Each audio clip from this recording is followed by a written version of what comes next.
Welcome to the Transform with Vance podcast, where transformations begin every day, and I am your host, Vance Hines. So let's get started. All right, this is Vance Hines, and I'm here with Patrick Sims, another one of the DDPY Positively Unstoppable Champions for 2021. Patrick, how are you doing? I'm doing great this morning. How are you?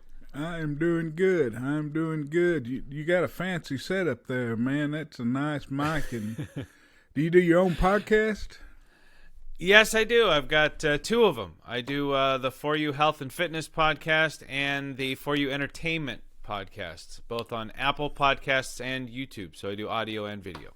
Very cool. Very cool. What's the theme of those podcasts? Well, the For You Health and Fitness, we just started them.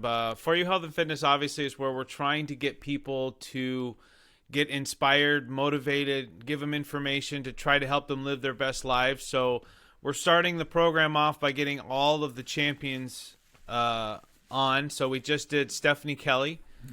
Very she just did hers, and she's done your show as well. She has. And then we're doing for the entertainment side, that's covering everything: movies, music, wrestling. And the first episode of that, which we just did, was Stephanie's husband, Dan. And we talked The Rock versus Hogan from WrestleMania 18. Very cool. Very cool. Did you get into the big yellow hat they've got? That's the next show that he and I are going to do. We're going to be talking about that Macho Man hat, man. I love that story. That's a great story. It is a great story. All right. What I did for the other guys is I kind of threw up a softball question to begin with, to kind of for you to give kind of a synopsis of why you are considered a DDPY success story. And you obviously you got the hardware to support it there, but give the listeners, if anybody ever listens to my podcast, give them a brief synopsis of why you're considered a DDP Yoga success story. So, I'll cut to the chase on this one. So, when I started my DDPY journey, it was in April of last year, which is still crazy because I'm still not even at a year into this yet. I'm still a couple months away. But, I started it off, and a month in, I had lost just over 32 pounds. And I posted a tweet about it. I wasn't doing a whole lot of social media stuff because I wanted to do something special when I finally hit my goal and everything. But I tweeted about it, and Pat McDermott with DDPY actually saw that and responded to me and said, "Hey, are you part of the challenge?" And I'm like, "What challenge?" I have no idea what you're talking about because I'm working off the DVDs. I don't even have the app at the time. So he sends me the link. I join the challenge, and I'm joining it more so because I know that I'm going to have a big struggle with this, with my whole journey and everything. So I need support. I need inspiration. I need motivation from the community. And it's exactly what I got. I immediately found Stephanie and Brian and Jeremy Landry. And then later on, I would see Maria. And then later on after that, I would see Brian.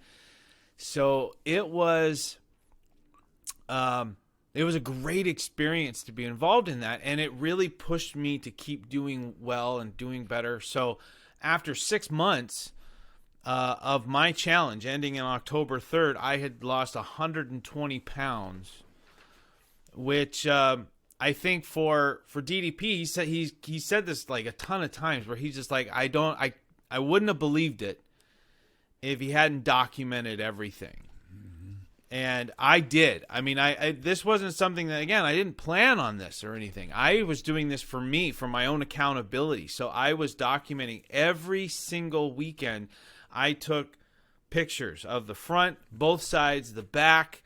I had video of my workouts and everything. You could line everything up week by week, and then I had a spreadsheet and everything. So my documentation was on point. Yeah. And I think from the challenge standpoint, making me one of the champions, you know, they asked me, and I'll mention this, and I think this kind of helps. So they asked me during my first interview. They said, if you are not chosen as a finalist, would you be disappointed?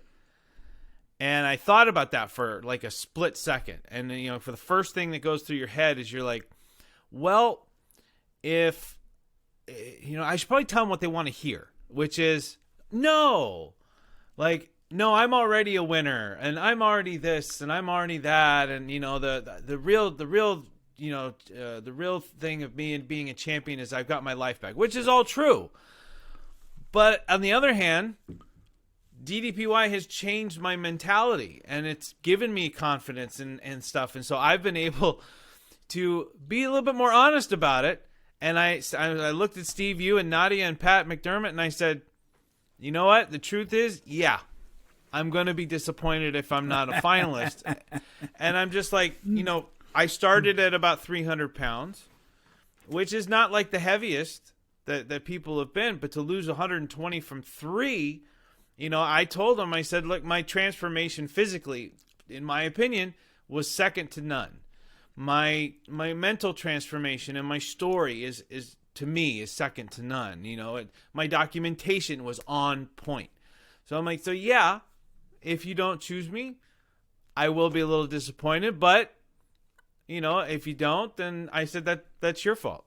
Yeah. So, you know, I think they liked me being upfront like that and my honesty about it. I mean, I wasn't rude or being a jerk about it or anything. So I think they like that. And but yeah, just my dedication to the program. You know, they know that where my goals are going. You know, they know I'm part of the excuse me. I'm part of the certification program.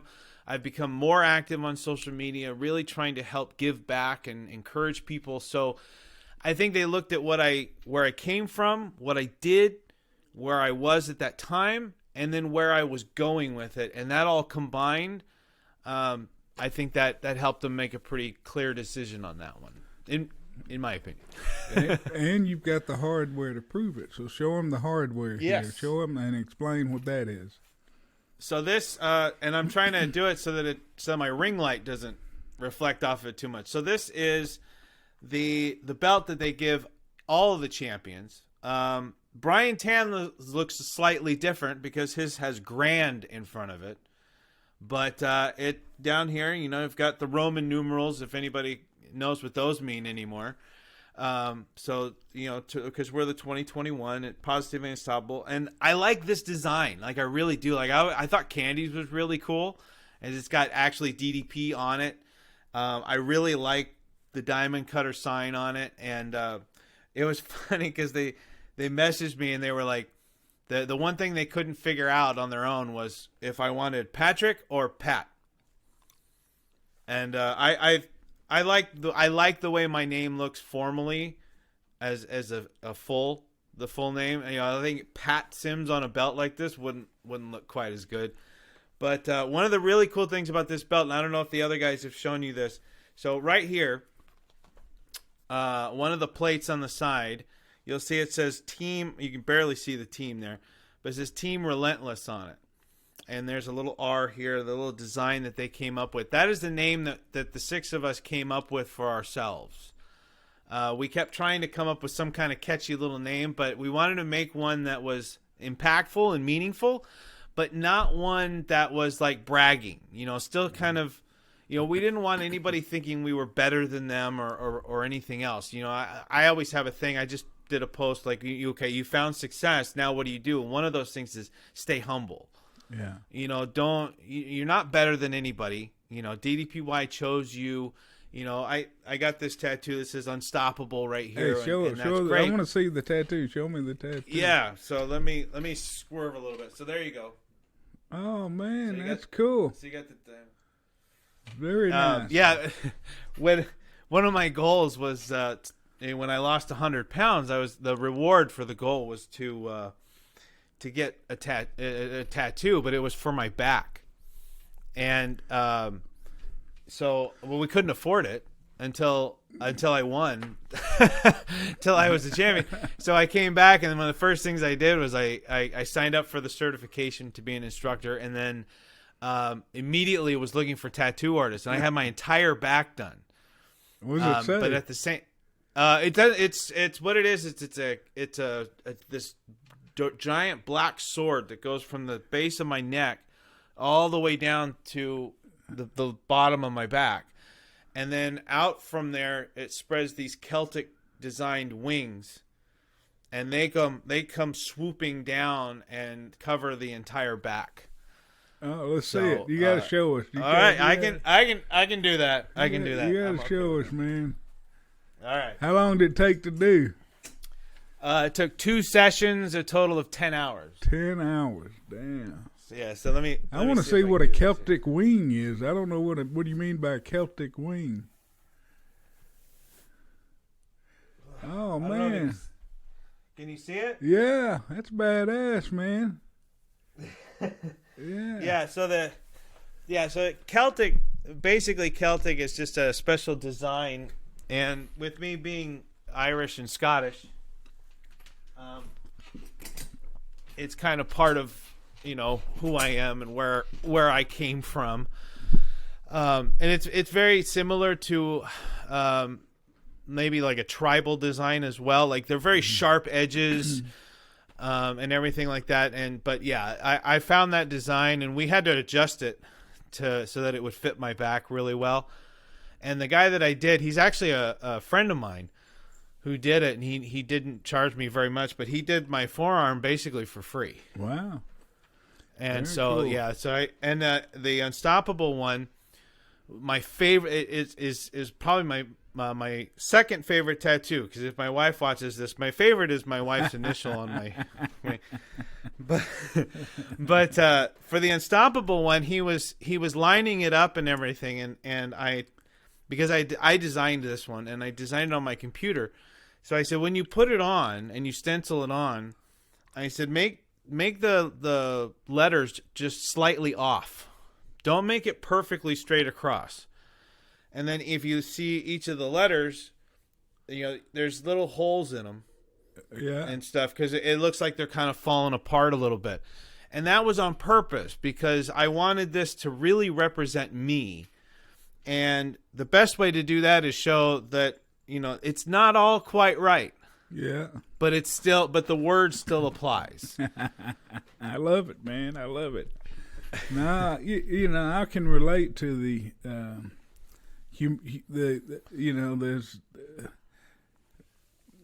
I don't know the best way to say it, but the holes and the falling apart and the humanity of it, I guess would be the way to say it. I've always related like to the superheroes that weren't perfect, or the stories of people winning despite faults they have. There's always there's good and bad in everybody, and so I like the design. I like it a lot. That's why Batman's my favorite superhero. Yeah, that's right. Like that is a broken character right there, but he takes that and he uses it to do just amazing things. To do good. I love it. Yeah, my favorite literary character is a guy named Cleet Purcell in the James Lee Burke novels, the Dave Robichaux novels, but they're kind of broken ex-cops. But, with Cleet, though, he has a clear line between good and bad. You treat the bad guys like bad guys and the good guys like good guys, Yeah. Kind of like wrestling in the 80s. That's right. All right. Where are you from, man? So I live in Irvine, California. I've always kind of been a Southern California kid. I lived in Central California for a little while, and I went to college out in River Forest, Illinois, which Stephanie Kelly probably knows where that is, the suburb of Chicago. But yeah, what college? I've been Orange County. What college? It was Concordia River Forest. It's a Christian college out there, and it wasn't bad, but I'm not a good student. How did you get there from California? Like physically, how did I get there? Well, what made you go to that school?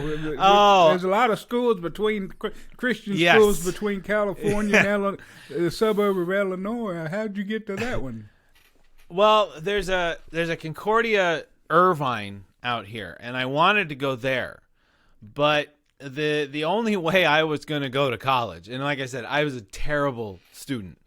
I'm not someone my kids can look up to school wise, so I'm really glad that they're honor roll kids. Like like I tear up when they come home with honor roll awards because I'm like, dude, I never did that. But the only way I was going was athletically. I played football and baseball. I excelled in those in high school. So,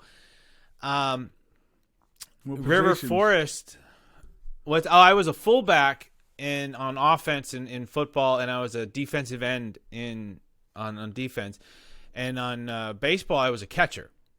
So how tall were you in high school? I barely got 5'10". And how much do you weigh? I was football season. I was anywhere from 2 to 215.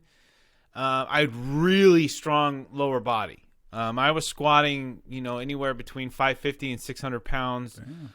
I was cleaning over 300 pounds. So I was really strong in my lower body. My upper body, I barely even touched. During baseball season, I was more between like 175 and 190, somewhere around there. I tried to stay in leaner shape for baseball.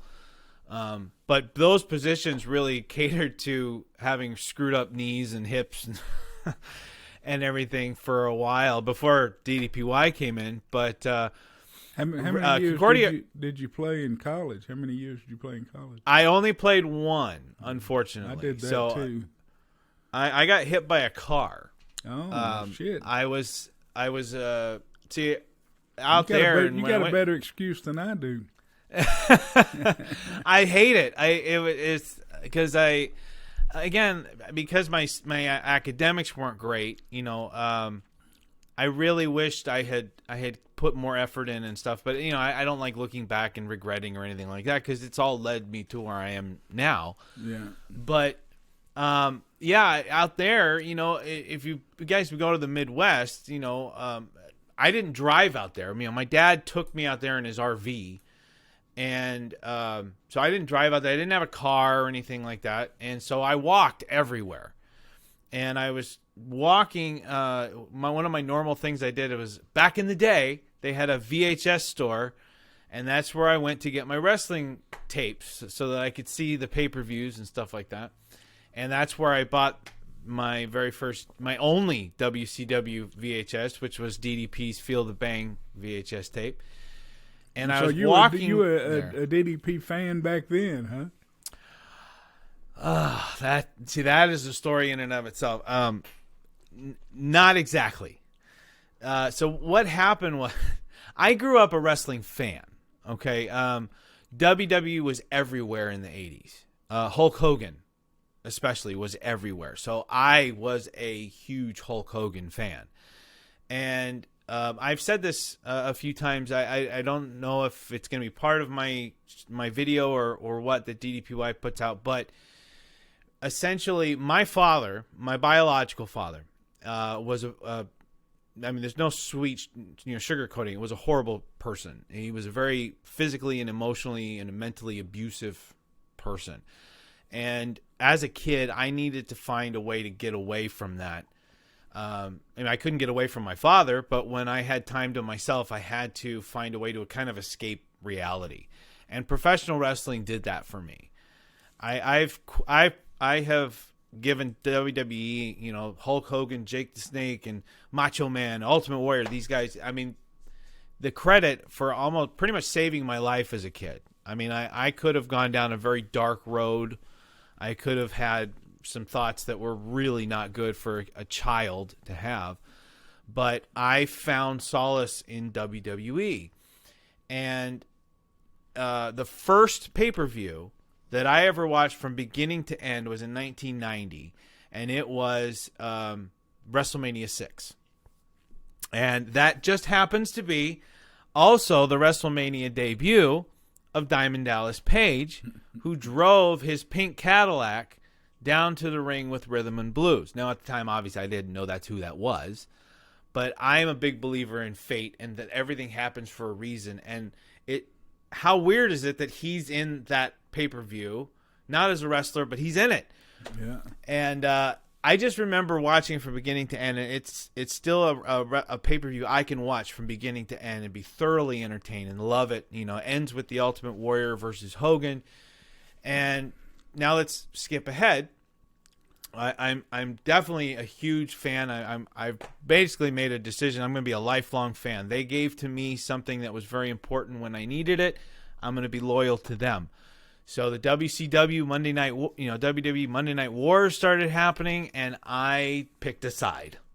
And so I wanted nothing to do with WCW. I was WWE. And I get to college, and I was not prepared for college in any sense of the word, and especially when it came to the way that guys were rabid fans of wrestling. Like, it was crazy. This is 1998 that I showed up to college, and that was back when Goldberg was big and Austin was taking off like a rocket. The Rock was starting to come into his own. Mankind, and of course DDP was one of those guys. The NWO was still hot, and so I mean it was rabid fans of all of this. And one guy came into my dorm room and he goes, "Hey, can I watch Raw with you? Because I'm taping Nitro." And I said, "Yeah, we can do that every Monday. Every Monday, you tape Nitro. You come in here. We'll watch Raw together." And that's what we did. And he would not shut up about Nitro. And I said, "I don't want to hear about Nitro. I don't want to hear about Nitro." And he goes, "Well, I have to tell you about one guy at least. Can I tell you about one guy?" And I said, "Sure." He goes, "I want to tell you about DDP." I'm like, "Who the hell is DDP? I've never heard the name DDP before." And he goes, "It's Diamond Dallas Page." And then he starts going off about how he partnered with Karl Malone and how he partnered with Jay Leno and everything. And I'm going, what the hell? Like, why is he partnering with these guys? And he goes, "Oh, it's against Hogan and whoever." And I'm like, okay, anybody who wrestles against Hogan, immediately I'm putting them as top guys. And they said, DDP must be a top guy. And that's when I walked down to the VHS plate. I bought Diamond Dallas Page's VHS tape. Only WCW product I bought. And I came back and I watched it. And all I remember thinking is, A, I'm still not watching WCW. B, if he does anything outside of WCW, I'm going to watch it. And lastly, he better make his way to WWE at some point. And so Ready to Rumble came out, and I jumped on that terrible train wreck of a movie, but I still own it today because of DDP. And then when DDP came to WWE, I was super happy and then hated what they did with him. But I kept following him. I was excited to see him every time he came on WWE television. And then he started wearing those DDPY shirts and everything. And I didn't pay much attention to it. My buddy goes, we were watching the Royal Rumble, and he came out for one of the Rumbles. And my buddy went, "Ugh, he's wearing that DDP Yoga shirt again." And I went, "What is DDP Yoga?" And at the time, I was probably about 260, 270. It wasn't where I was going to be. And my buddy goes, "It's this thing he's doing. And, it's some workout thing." And he was so disgusted by it. It was funny. But it was funny because that stuck in my mind. And it's so funny how, like, DDP in my life has been like a brain tick. Like, he gets in there and then he doesn't leave. He just sticks around. And when I finally hit rock bottom, I think that's natural, though. I think he does that to everybody. Yeah, he does. It's just, I when I talk to Stephanie or I talk to Brian or anything like that, it's not like we saw Diamond Dallas Page and immediately went, "Yep, that's what we're doing." It took time. Yeah. for all of this process to happen. So it was like when I finally did hit that rock bottom and I started coming back, or I started trying to figure out how I was going to come back from that, that DDP bug was stuck in my brain. And that's when I looked up DDP Yoga Success Stories, because at the time it wasn't branded DDPY. And so that's when I found the Arthur Borman video. I saw your video. I saw, and I was just blown away. And I was just like, man, these guys really turned their lives around, not just lost weight. Because looking the way I do now, I look at it as being like, and this is not me being like egotistical or anything, but I'm like, I feel like I look good, but that wasn't the goal.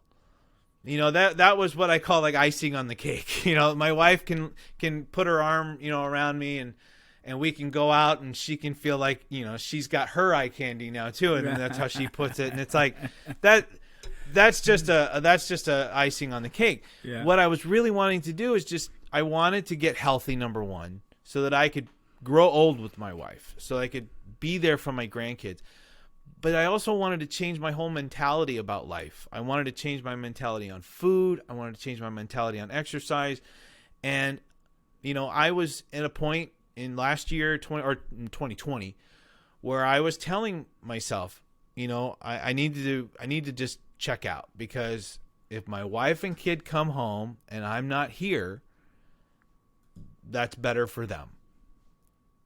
When was that?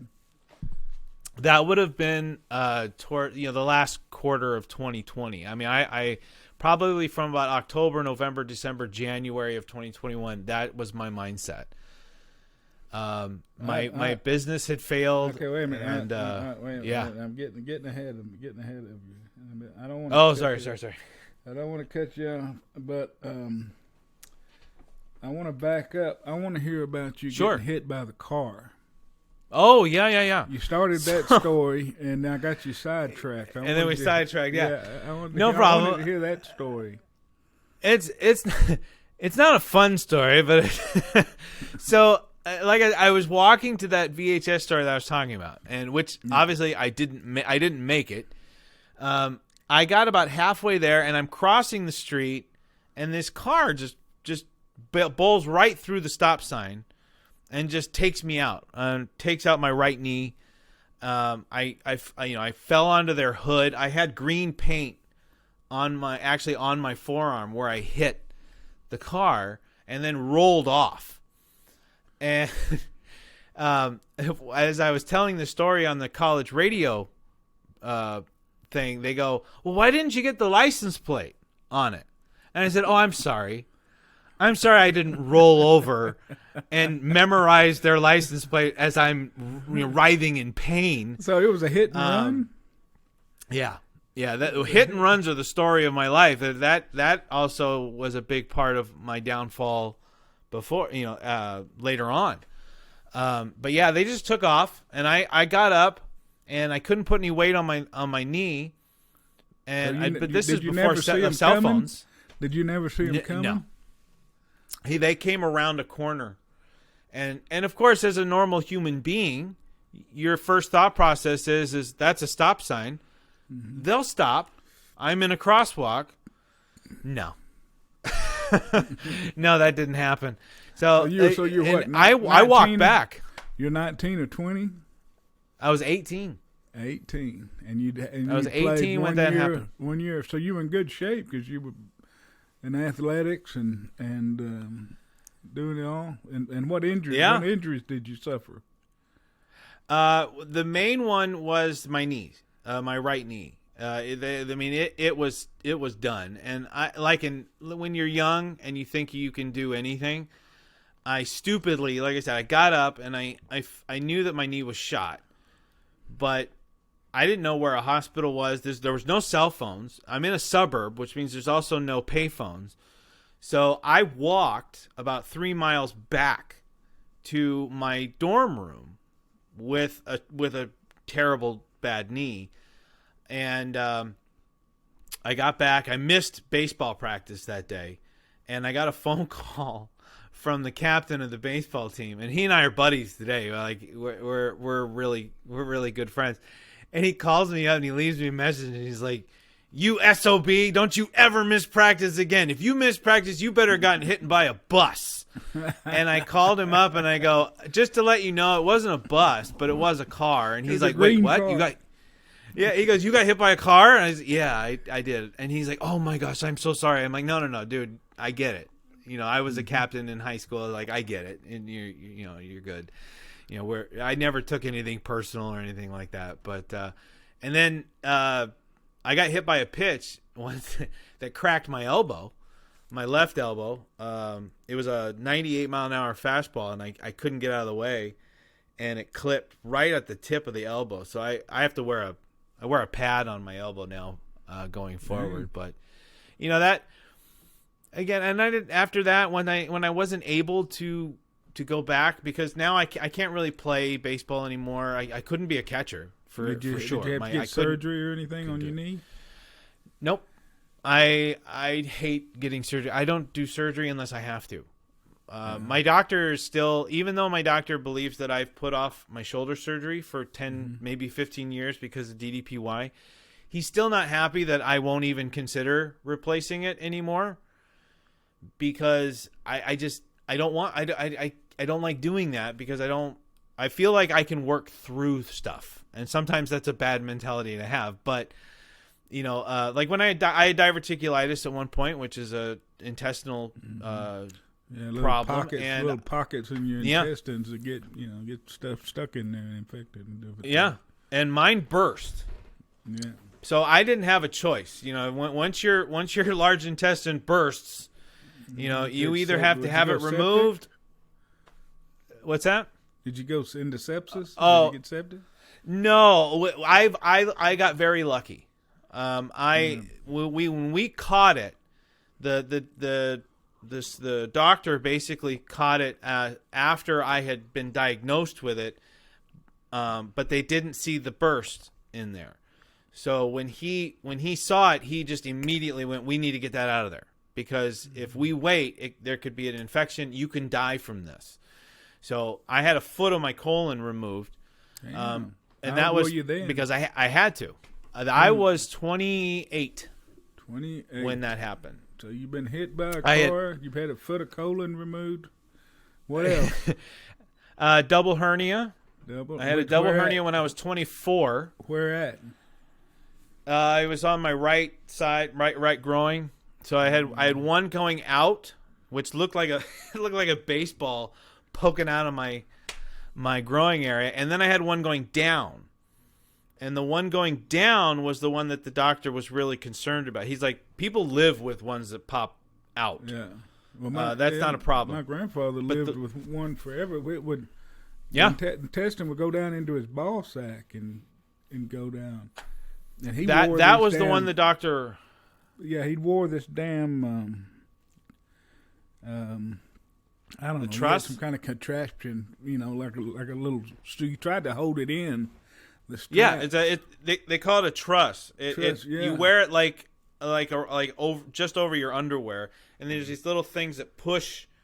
It basically pushes the intestine back in through the muscle. He wore that for I don't know how many years. I don't know. He wore it forever. Yeah, but I'd see, I'd seen him one time without it, naked, and it down in his balls back, hanging way down. The doctors kept wanting him to fix it, but he wouldn't do it either. Yeah, and like I said, that one I took a minute, but when he explained the one going down, which is exactly what it can do, is the one going down can cut off the blood circulation to your testicles. And if that happens, you can lose those, or again, it could be life-threatening. And I'm like, I don't like that word, life-threatening. Right. So let's take care of that. So I have a big plastic mesh in my groin that's holding back all of that stuff. And so I had a double hernia, and then in 2000, I've had plenty of medical issues, hypertension and high blood pressure and all kinds of stuff. And that's just because I didn't take care of myself. I wasn't eating properly. I wasn't exercising properly. After all of that took place, I kind of became sedentary. I got married. Did I you had 2 finish kids. College? Nope.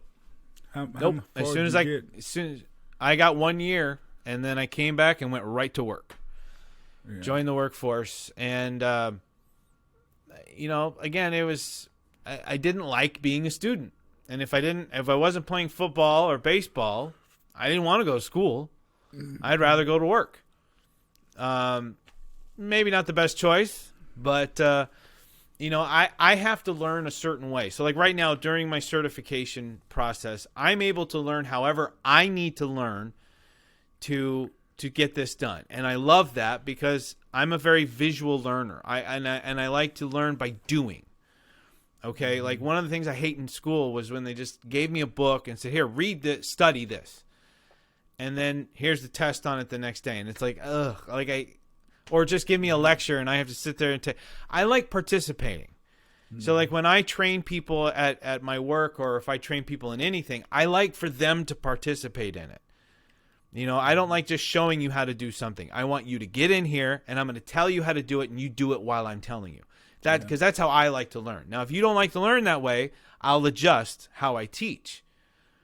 But most teachers don't adjust how they teach for you because they got a whole class full of students. So like right now, yesterday, I spent a good amount of time yesterday doing the first third of the level 1 instructor workout.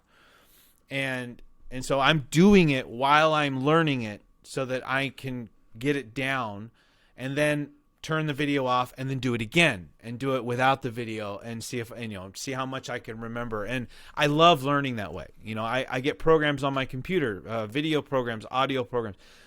I don't read the manual because that's not how I learn. I get on there and I play with it and I learn that way.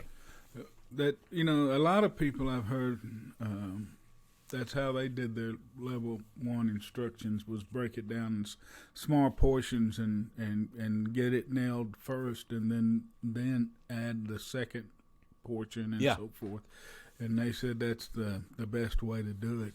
I mean, I've heard that several times, so I think that's good. So you said you got married. When did you get married? Excuse me. I got married January 12th, 2008. So I was 27 when I got married. And my son came along June 2008. So if anybody out there can do math, you'll notice that there's only a 6-month difference. There was some procreating going on prior to marriage, I believe. Prior, yeah. We were a few months pregnant even for the Matt wedding. Down here in Waxahachie, Texas might can figure that one out. I don't know.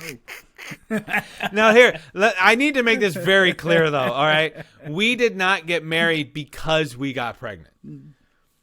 I had proposed to my wife long before we got pregnant. We were planning the wedding already. So all it did was it actually just made us bump up the wedding a little bit so that so she wasn't showing quite as much. But it was really cool. You didn't want to get married with 8 months pregnant, to get a wedding dress 8 months pregnant. Well, hey, it allowed us to pick my number for our wedding day. We got married January 12th. 12 is my favorite number. That it was my football number, it was my baseball number. And it's my go-to number. 12. So that was fullbacks. I don't know, a different age and time. It seemed like fullbacks always had 30s back in my day. Yeah, it's funny how linemen have a certain number system. The receivers. My junior year of high school, we had the greatest backfield. So the quarterback was number 11. I was number 12, and our tailback was 13. Oh, man, that's cool. So when we'd line up in the I, and it was 11, 12, 13. It was like, yes. And we were an option offense. So it would start with 11, option to 12, go to 13. Yeah. Yeah, it was great. Option 11, option 12. We ran the option back. I was a guard. I was a pulling guard, and we ran the option. Yeah. And guards were my favorite. Yeah. I followed them. You try to, man. Yeah. But the fullback is there's two people on that field that like to run and hit. One's a fullback, one's a safety. They put the head knockers on those two positions, Those are either to clear the path or stop the path, one or the other. Well, we had these stickers we would put on our helmets. Now remember, this is the late '90s. Okay, this is before 2021. Before they cared about head injuries. Back there, they'd stick you back yes. out there. Yeah. Well, these these stickers. It didn't matter if you knew what day it was or what week it was. No. As long as you could remember the play. The plays, yeah. You didn't even have to know your name. But we had these stickers they would give you. They had little lips on them, and I never understood why they had lips on them. Yeah. But we would sit there during the game film the day after the game, and anytime you could hit a guy so hard that he either went off his feet or his head snapped back or something, they would give you this sticker. And so I had a ton of stickers on my helmet. And we were so proud of that. Now, like, you're looking back on that going, oh, my gosh, like, we were vicious. Well, no, like, that's terrible. On the defense, we would hold them up, to let other people hit them. And I mean, it was a different game back then. Oh, man. When you're a threat, and as the fullback for an option offense, I was considered a threat. Like, I ran over people to get to the end zone. Mm-hmm. When you're at the bottom of a pile, people don't understand how horrible it is to be at the bottom of a pile. They are punching you, poking and your kicking. eyes, these are Christian high schools. Yes, that's right. These are Lutheran high schools that are punching me and kicking me, and like I'm just going, thank God I wore my cup. Like they were trying to hurt me all the time. That was the game back, and I played. Yeah, I graduated in '83, and I played 1 year at Austin College, and the reason I didn't play my second year is I didn't make the grades. I had when they kicked me out after 2 years, I had a 1.67 GPA. So that was my reason not to play, but I had fun playing 1 year.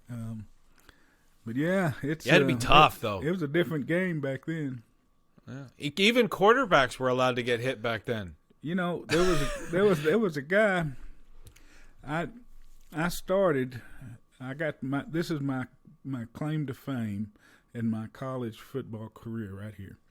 I started my first game as a freshman at guard, but we played Texas Lutheran. See, Austin College is a non-scholarship school. Texas Lutheran, it was in NAIA Division III. That was like the lowest school you could possibly play at. Our first game was against Texas Lutheran, which is a scholarship school, which is they were in a different, like a division. And I played against somebody, I swear he looked like he had kids in the stands. He looked so old to me. And he beat me so bad that whole game that I never started another day. He beat me to the second team for the rest of the year. So wow. But I got to touch the field every year, every game, and doing something, a play or two. But that damn guy at Texas Lutheran just whooped my ass all day. Man. It's crazy. Yeah, we were in college. We were 0-10. Yeah, we were terrible. Like we lost our homecoming game by 50-some points. Dang. like I liked putting on the uniform and everything. I did not like playing though. Like it sucked. Like the coach would be like, "All right, Pat, get out on the field." And as a freshman, I'm a freshman, and which means I get out on the field when we're already down by 30, 40 points. And I'm like, I don't want to go out. Like that. Or if I go out, give me the ball. Give me the ball if I'm going to go out. All right. So how much did you weigh when you got married? I was about 195 when I got married. I was just under 2. So that was 2008. Yeah. And then what happened between 2008 and 2021 to cause you to get up to 300? So I like to blame my first kid. I've always had I've got 2 kids. One's 13, one's 10. Okay. And I've always had a rough relationship with food. I've had an eating disorder. I didn't mention that. I was bulimic from the age of 18 to about 22. So I'm very lucky to have gotten through that. I know it caused a lot of issues physically and mentally growing up, but I never wanted to give up food. I love food. Food was pleasure to me. It's and it's ironic because it's like you eat for pleasure, and then you're all ticked off and you feel guilty because you overate, and then because you're guilty and you feel bad, you eat again. And so it was very hard to control that. So the way I controlled it when I was younger was I ate and I binged and I purged. I want to ask you about that. Yeah. I think you're the only that I know of I've ever talked to male that's been bulimic. I don't know many. I can't think. It's not a male centric problem, that's for sure. Yeah. So I want or at least we hide it if it is. I want to know your thought process. How did you get started doing it, and what made you get started to doing it? So we've talked about my father. He tends to tie into a lot of my issues. And what happened was after college, I got kind of depressed, not like majorly depressed or anything, but I was pretty rough and I put on a lot of weight, and I got up to about 260.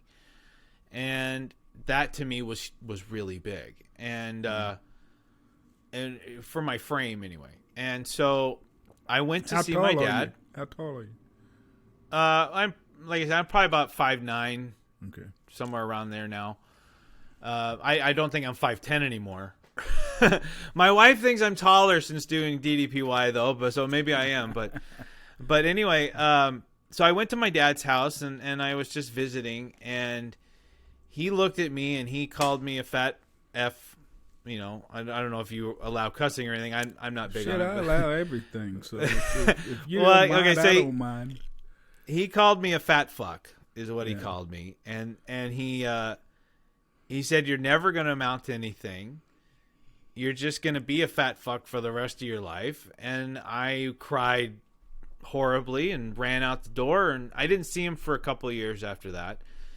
And I said, the next time, if I do see that son of a bitch again, I'm going to shove it up his ass and stuff like that. So, but I didn't have the willpower to do it the right way. And so I kept trying to figure out what the hell am I going to do? What the hell am I going to do?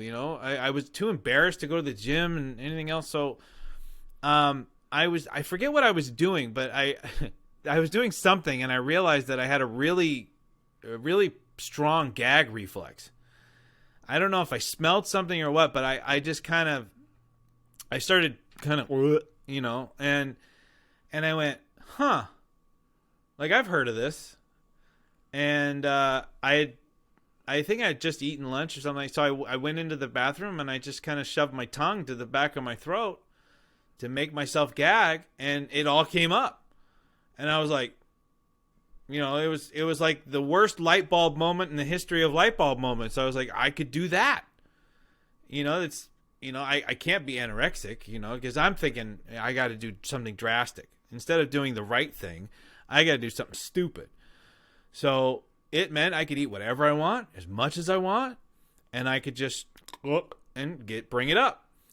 And what became really crazy about being bulimic, at least for me, I don't know about other people, it got harder to bring it up as I went along. And I did this for years. And so it started off where I could just put my tongue back to my throat and I could gag myself that way. And then I had to start putting a finger in my throat. Then I had two fingers in my throat. Then I had to massage the back of my tongue. Then I had to massage my uvula. You really got to get back there. That's and the then punching you had to, bag in the back, isn't it? Yeah.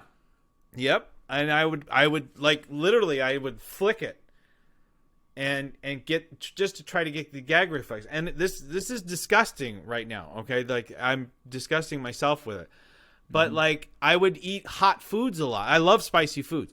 I would eat spicy foods because that would get your nose running. All right. And then what I would do to help the gag reflex, again, like this is disgusting. I would snort in and get that dripping down the back of my throat, and that would help. that would help me do that. You know, I put more effort into figuring out how to bring food back up than trying to figure out how to eat properly. You know, and you also had to learn what to eat, like what you could eat that came up quick, like noodles. Noodles come up really quick. McDonald's does not. You know, chicken nuggets don't come up easy. Pizza does not come up easy. You had to learn that stuff. You had to learn what drinks helped bring stuff up. Sodas don't actually do a great job, but Gatorade did. And I should probably stop, because right now I'm giving people legitimately a blueprint on how to be bulimic. But what I have to say about that is, please don't. It is horribly bad for you physically, for you mentally. It's bad for the people around you because they know you're doing it. But a lot of people don't know how to confront you on it. You know, you sit down at a meal, and then every time you have a meal, you get up and you go to the bathroom for 5-6 minutes. Then you come back. And sometimes you get up in the middle of the meal because you've eaten a lot already. You disappear. You come back. You eat even more than someone your size should be eating. And then you go back and you do it again. You know, people knew what I was doing, and they were embarrassed. They were ashamed by it, but they didn't know how to approach me on it. My mom finally just broke down and said, I got you a therapist. You're going to therapy, and you're going to beat this. And that's what I did. So tell me, when you know, I'd heard that it's real bad, like on the enamel of your teeth, that the stomach acid, you know, repeated stomach acid coming back through your mouth is bad on your teeth. Did it mess up your teeth? Not right away, but I'm paying for it today. 2021, I had a lot of dental work done. And a lot of it was because I was pushing it off because I couldn't afford it, or I didn't have dental insurance. So 2021, I finally had dental insurance. So I had a root canal over here. I had a bunch of cavities that were filled. I had this tooth over back here removed. I had a tooth back here removed. Right now, until I can get back in, I've got a tooth over here that's basically falling apart. And it doesn't matter how much I take care of them. There is so much damage done. Essentially, we're just playing the waiting game, trying to save as many of them as we can until, you know, I probably am going to need to have most of them, if not all of them, removed and have dentures. So, you know, after you know, spit the food back up, do you still feel full, or are you hungry again? I'm trying to think, because I don't think full or not full was ever really in my vocabulary. And if that makes sense, like, it's not like I ate till I was full. You know, I ate till my stomach felt like it was going to explode, and then I would bring it up. But I could go back and eat more. Yeah. And I'm that's where I kind of I didn't do that very often. And that's probably what saved my life, because a lot of people that die from bulimia, their stomach ruptures. So they eat too much, and then they bring it up, and they go down to eat again, and so your stomach's, and then it just gets to it just can't take it anymore, and it just ruptures. Mm-hmm. And that, luckily for me, never happened. So I'm very blessed in that regard, and I'm very thankful for that. I'm thankful that I was able to overcome that. But it stuck with me, and you know, there's people that I talk to, and I try to help people now and everything, and people will say things that, you know, tick you off as someone who used to do bad things. So like someone was just saying, "Oh, I wish I could just have an eating disorder and be done with it," as a joke. Yeah. And I'm like, it's not funny. Yeah, it's not funny. You're basically wishing you could give yourself a death sentence. And it's not. It's like saying, "Oh, I wish I would just get cancer and get." You know, it's like, no, you don't do that. You know, people. The one thing I try to encourage people, think a little bit before you talk. You know, like, you know, I used to smoke, and I quit smoking about 10 years ago, and the thing that you hated as a smoker was you would tell people like, I really wish I could just kick this habit. And people go, well, why don't you just stop? And you're like, oh, duh, I didn't think of that. Well, because if I could just stop, it would be easy. Yeah. But quitting smoking is one of the hardest things you can do. I don't drink anymore. I'll drink on like a special occasion, but even then it's just something really, really light. I don't drink hard liquor or anything like that. What did the therapist do to get you to stop? How did it change your mindset? The therapist basically spent most of the time just letting me vent, letting me talk, letting me get everything out into the open. And that helps. It helps your mental state, but that wasn't what made me quit. What made me quit was a lot of my story was a lot of me just, woe is me and well, blah, blah, blah, blah, blah. And that's how we all get from time to time. And sometimes we need a little bit of a wake-up call. And my therapist had, what is that? Michael J. Fox has it. It's not MS. It's Parkinson. But Parkinson's. So my therapist had Parkinson's, and I don't know if he did this on purpose, but he would not take his medication before a session, and so he would be sitting there, and I thought he was writing, but he was just getting worse throughout the session. Then he would start to shake. His head would shake, and his speech was very stuttered like this, but then he would write notes like that. And there's no way in the world I would be able to ever read what he wrote, but he could look at his notes and go, okay, well, you told me last week.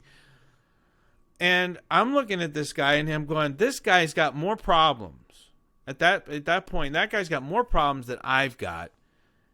And he's a more fully functioning human being than I am. I need to get my shit together. Yeah. And that's what I told myself but you got to remember, this is me at my early 20s. Mm-hmm. I got a little bit more willpower in my early 20s to fight through stuff. How old are you now? But that's what did it. Yeah, how old are you now? I am 41. 41. I'm a young 41 now. That's right. That's what I feel better than I ever have. I feel better now than when I was playing football and baseball. Well, it's amazing, man. I really think that this DDP Yoga, I say it over and over again. People don't get tired of hearing it, but I really think this is the closest thing to the fountain of youth that we're going to see in our lifetime. Amen to that. I agree. Yeah, it just gives you so much back. What about, are you still in touch with your father? My father passed away January of 2019. I did separate from him for a couple of years. I think we needed that. And then we reconnected. He didn't really change much as a person, but he understood a bit more that I was a grown man, and that if he went too far, I could fight back. Mm-hmm. So the physical stuff wasn't there anymore. But he was still a really pretty mean person. He didn't treat people with respect, and he was a what do you call it? Well, he's a liar. But he was a habitual liar. He lied about everything, and which is crazy to me because he had a pretty. I mean, apart from being married a bunch of times, and my younger brother doesn't. He left him when I went away to college. My younger brother never saw him after 1998. I mean, you take away the personal stuff, the professional stuff was actually really something to be proud of. He worked for Caterpillar, Johnson Power Systems, Caterpillar, for like 30 some years. I would be proud of that. Yeah. He was a racquetball champion. He was as close to being a professional surfer as you could be. That stuff I'd be proud of. But he would tell people that he was in the military. He was never in the military. And that was so embarrassing as a kid because I'm like, dude, you're going to get your butt kicked at some point by somebody who's going to know better. He was definitely one of those, false valor, whatever they call that type of person. And after he died, I learned more of the lies that he told. people were coming up to me going, "Oh, so you're going to inherit his almond farm." What almond farm? Oh, he has an almond farm in Fresno. I said, no, there's an almond farm in Fresno, but our family has nothing to do with it. And they're like, well, but why would he come back with almonds in his tires? Because he went to the almond farm. And he would do things to make you believe his stories. He one of his friends, who I haven't talked to since he passed, I think because he's a bit upset with our family, was Ron Yeri, who's an NFL Hall of Famer. He played for USC and I think the Minnesota Vikings. What position? And he was he was a lineman. I'm not sure. How do you spell his name? Ron Yeri, Y-A-R-Y. Yeri. Yeah, he's his brother owns like a photography studio stuff, so he does a lot of team photos and stuff like that. But Ron Yeri and my dad were friends, and he told Ron Yeri lie after lie after lie.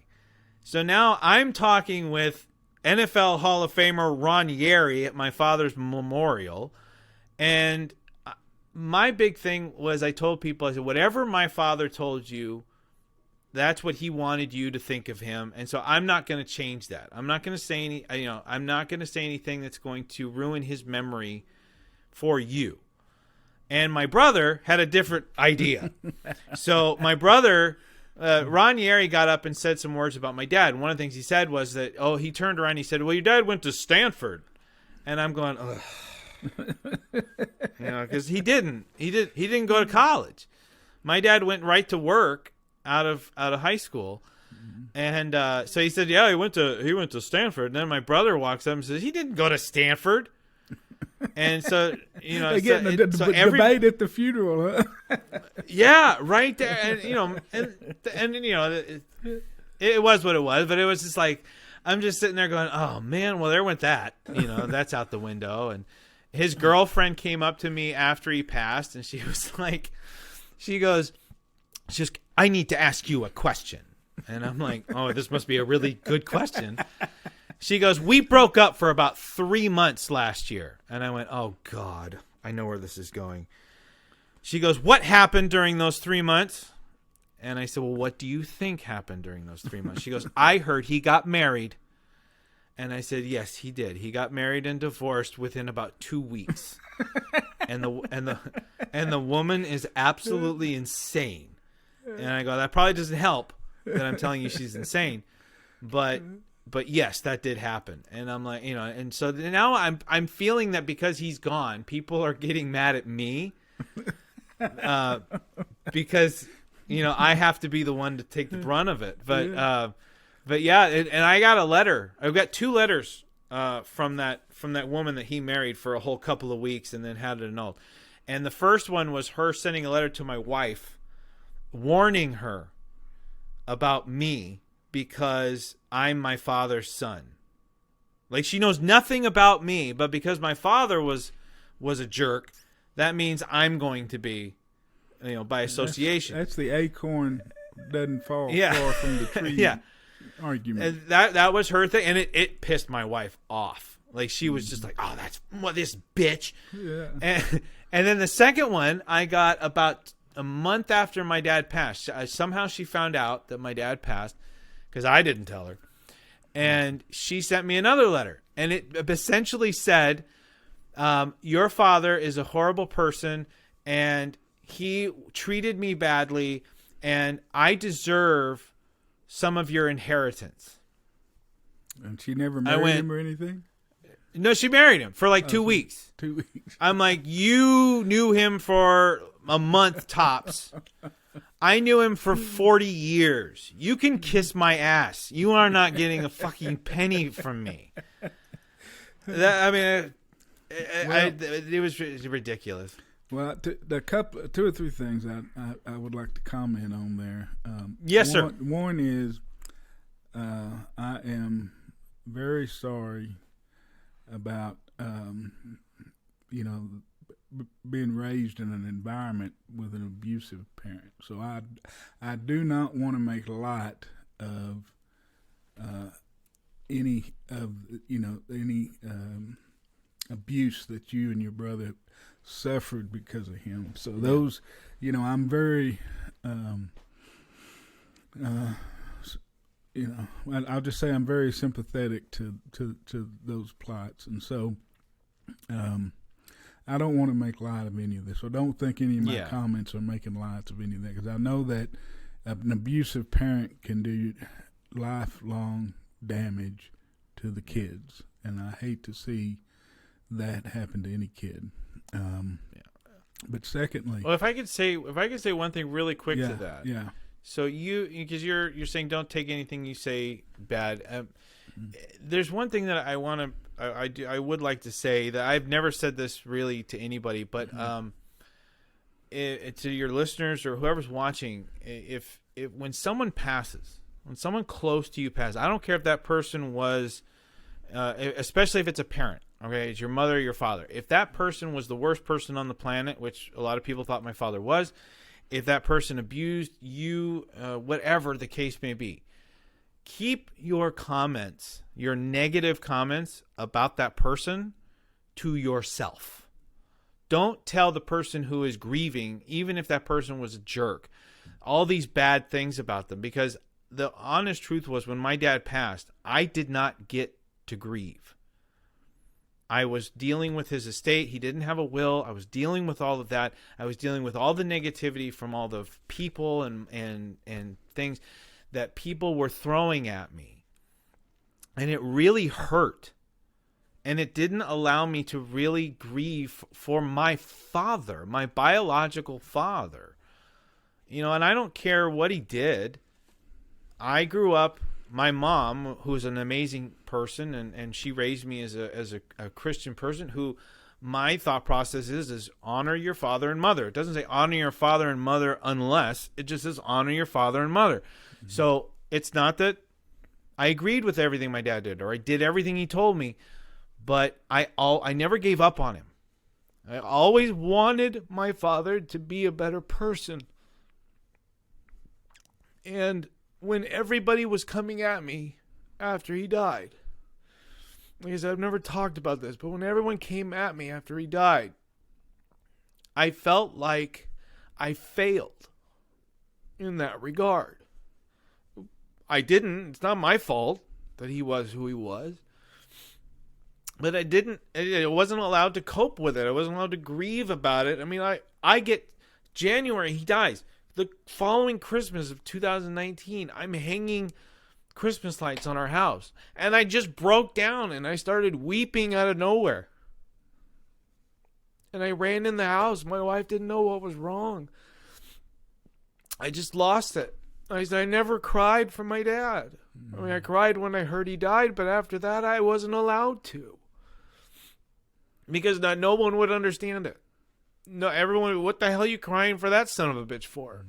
Yeah, he's still your dad. He's still your hero, But I can tell you, I can tell you that, grief affects everybody different. I lost both my parents, one in a car wreck and one through COPD at old age, just to see her decline to nothing to where she's not even there anymore, But on the father, on the car wreck, it's weird, man, that grief. But I had a similar incident.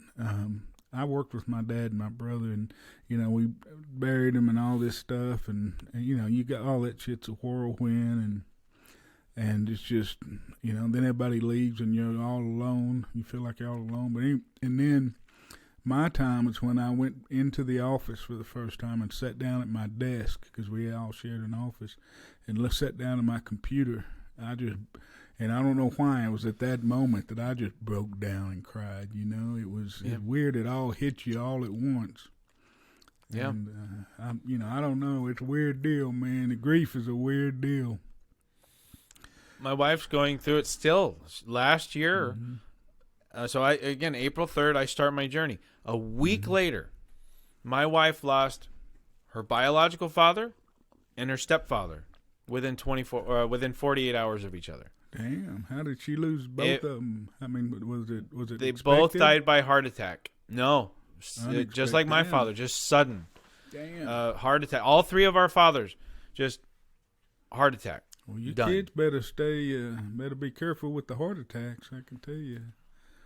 Yeah. It's something So you need to watch. so she's still dealing with it. Yeah. It's tough. You know, it's not easy. And yeah, there are moments where it's like we'll be right in the middle of something that's really fun and really, really great, and then all of a sudden I look over and she's having a moment.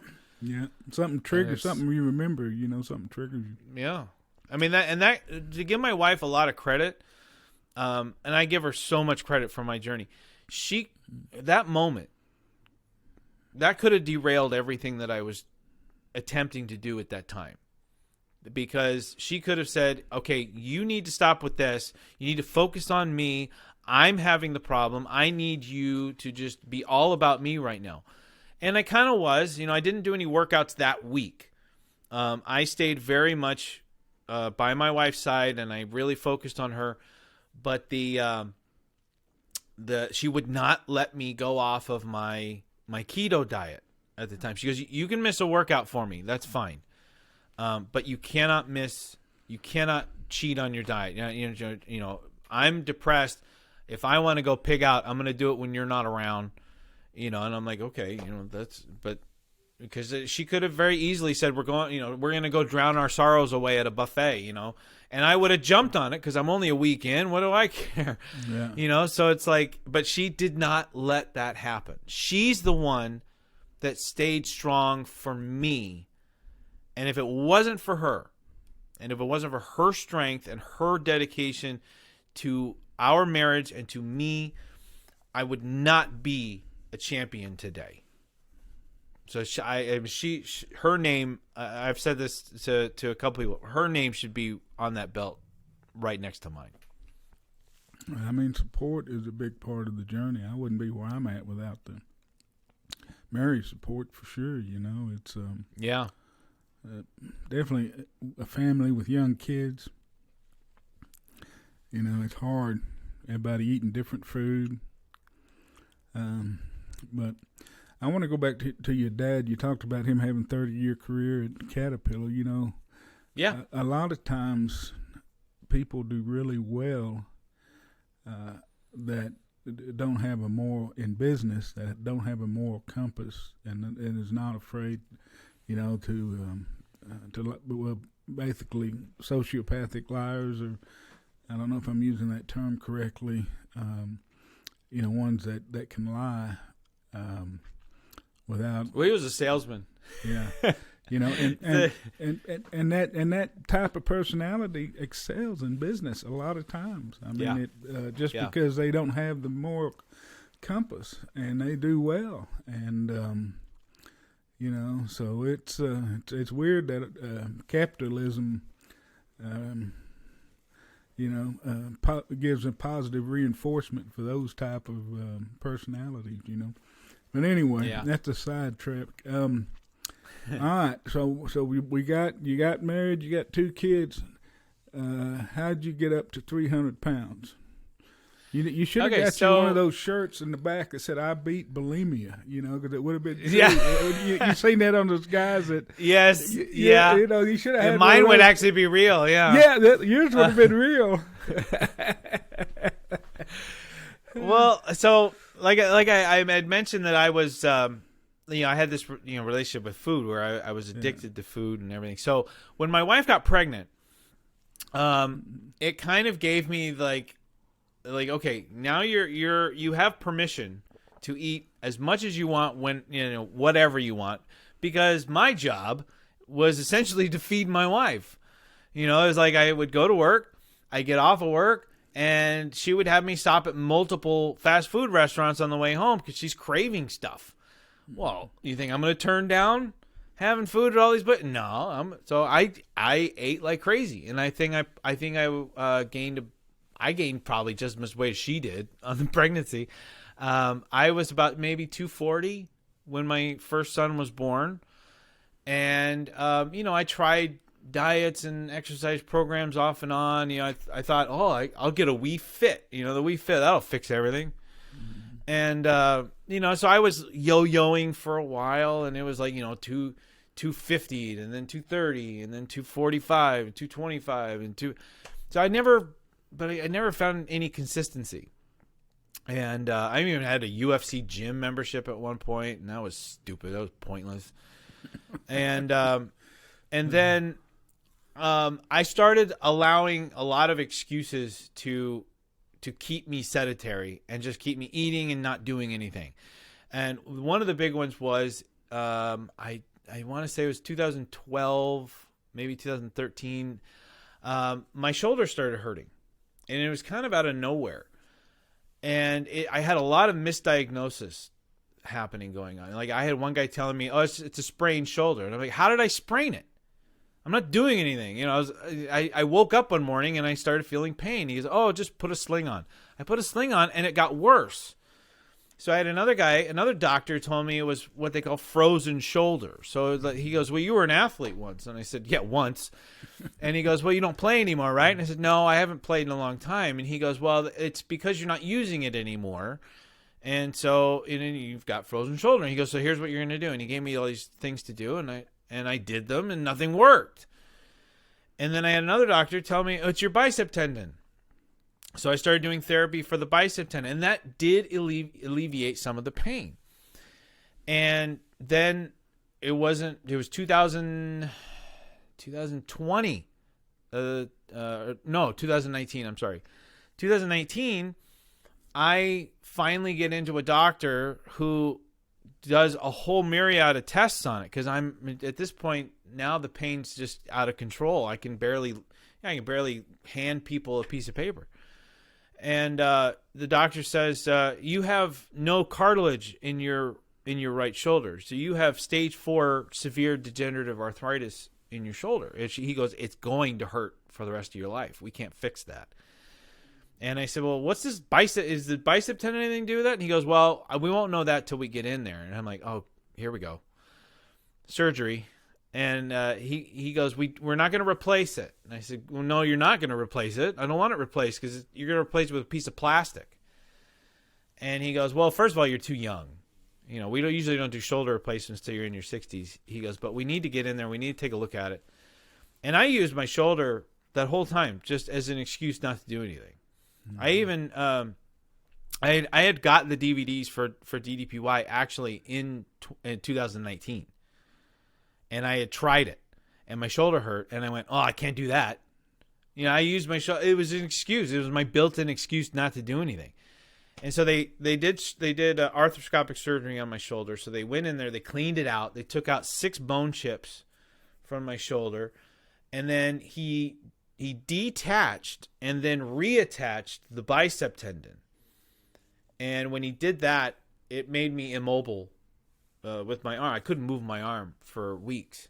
Mm-hmm. And the timing of it was so bad, because what happened was so I was probably at this point maybe 275, somewhere around there.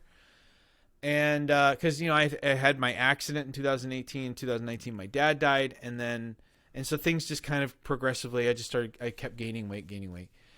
And I had quit my job with in security. I was a security supervisor for a company called Bebron, and the company that I actually worked for, I felt disrespected. I felt like I was being used and abused and everything else, and I said, "I can't work here anymore." I had my own business that I had started January of 2020, so I started it a couple months before COVID struck. And in September, California, the numbers for COVID were going down at the beginning of September. And I went to my wife and I said, "I can't take it here anymore. I can't work here anymore." I go, I want an opportunity to make my business work. I think now's the time. The company was a party and event planning and consultation company. And I thought, as the numbers go down, people are going to start planning for events. They're going to plan parties. So I need to get in on the ground floor on this. So my wife gave me her blessing, and I gave my 2-week notice. I left my work. And I had my birthday weekend, and I was all happy and celebrating. It was my 40th birthday, and then the day after my birthday, I am in the hospital having surgery on my shoulder. And then I couldn't do anything. I couldn't get out there and, hit the road. I couldn't drive. I couldn't do any of this stuff. I was in immense amount of pain. And again, I used my shoulder kind of as an excuse. And then COVID numbers spiked again in September and into October and into November. We didn't get the vaccines until later. So it was like the state, California, was a mess. And so there went my business. My business tanked. It didn't do anything. I couldn't do anything with it. And as a result, we lost our house. So that was around the time when I started feeling like, this is all me. My family doesn't deserve this. I shouldn't be here. They would be better off without me. And I just kept gaining and gaining and gaining. And my top weight was probably closer to 325, somewhere around there. The highest I'd ever weighed myself was 310. And I know I got bigger than that. And I only kind of got down to 300, I think, because I went to, we moved into our little apartment where I'm at now. And so we moved out of the house. So that was a lot of work, a lot of physical work. And we live in an upstairs apartment. So it's a lot of going up and down stairs. And I think I just naturally lost weight from the move. And then I went back. I had to go crawling and begging and pleading to go back to work. And they put me at a job where I was able to I had to walk all night. And so that kind of helped me get to my starting point, which was right at just under 300 pounds. So that's the long answer. Okay, wait a minute. All right. Hey, I got to go to the restroom. I need to take a restroom break. No problem. I'm going to leave it running because I haven't figured out how to pause it yet. So if you want to stop the mute your mic or whatever, but I'm going to run it and go to the restroom, and then we'll come back. We'll finish. We're going to start with, I want you thinking about it because you mentioned something in that last section that you hadn't mentioned before. You said you had an accident in 2018. You hadn't talked about it. 2018. Yep. No break for you. Yeah. All right. Your dog. I think your dog was sleeping. Yeah, Jet. She snoozes back there. She snores like my dog. Well, hey, that's of the three. That's the second least quiet one. We just got an English bulldog that's man. Oh, my niece. It's really my wife's niece, Karen, my niece. She had a 3-year-old English bulldog that she raises. She breeds some kind of mastiff, Italian Corso or something. I don't know, some kind of mastiff. And the mastiff kept jumping on the English bulldog and hurting her, and they didn't. So finally, she asked us if we'd take the bulldog, and we said, "Well, hell yeah, we'll take the bulldog." And so that's my dream dog. Oh, this is my second one, and the first one I loved more than life itself. I can tell you that. They're little people, and I tell people back when I had that other one, everything in my life is for sale and has a price except that fucking dog. So, I got a special place in my heart for bulldogs. But anyway, the bulldog will never sneak up on anybody. She's snoring, just walking. I've never heard of a dog making more noise than this damn dog. All right, man. Let's hear about the accident in 2018. Yeah. So that was November. I had actually just gotten not really promoted, but I had been working as a security supervisor for Wells Fargo, and they were going to be closing down within the next year or so. So I requested to be moved to a new site before they closed down because I didn't want to be without a job. when that happened. So they found a place actually right across the street from where I'm at now, Western Digital. And so I went to be their supervisor, and I was there for 1 week. And I'm driving to work. It's about 5:15, something like that in the morning. And I'm getting off the freeway, and I see this SUV that does this weird turn, like out of nowhere. He just kind of appears and just turns, makes this weird turn. I'm like, what the hell is going on there? So I exit the freeway, turn right, and I get into the left-hand turn lane, the far left-hand turn lane. There's two of them. And this SUV comes barreling past me, and I'm stopped at a red light. He barrels right by my right side. And I kind of honked the horn a little bit because I'm like, dude, you're going to kill somebody. Like, you're going into a red light. And my first thought isn't, oh my God, this is like some impaired driver that's doesn't know what he's doing. I'm thinking, oh, somebody's, oh my God, like what's happening? And he turns left, and I'm going, oh man, like he's lucky he didn't kill somebody. Well, he kept turning and kept turning and kept turning. And then I realized he's coming right at me, and he hit the median, and his car went up a little bit, and I see him coming, and just bam, just T-boned me, completely wiping me out. And I mean, and then he didn't stop. This is how impaired he was. I knew that he was still pushing me because I end up 2 lanes over. And then he takes off. So he hit and ran. I was very lucky that I had some good Samaritans behind me. One of them came up to check on me. The other one took off after him. And what happened to me is when he hit, every airbag on that side of the car deployed. It knocked me out. It threw me. I'm buckled up. It threw me into the passenger seat. And so the guy, when the guy came to check on me, he woke me up. So I wasn't out long. And then the ambulance came. They took me in the ambulance to the hospital. Very grateful that I didn't have anything major in terms of, like, nothing was broken, but I was definitely beaten the hell up. And I had a lot of, there was some nerve damage, some tissue damage, some nerve damage. So I had to do therapy for months, and I couldn't go back to work.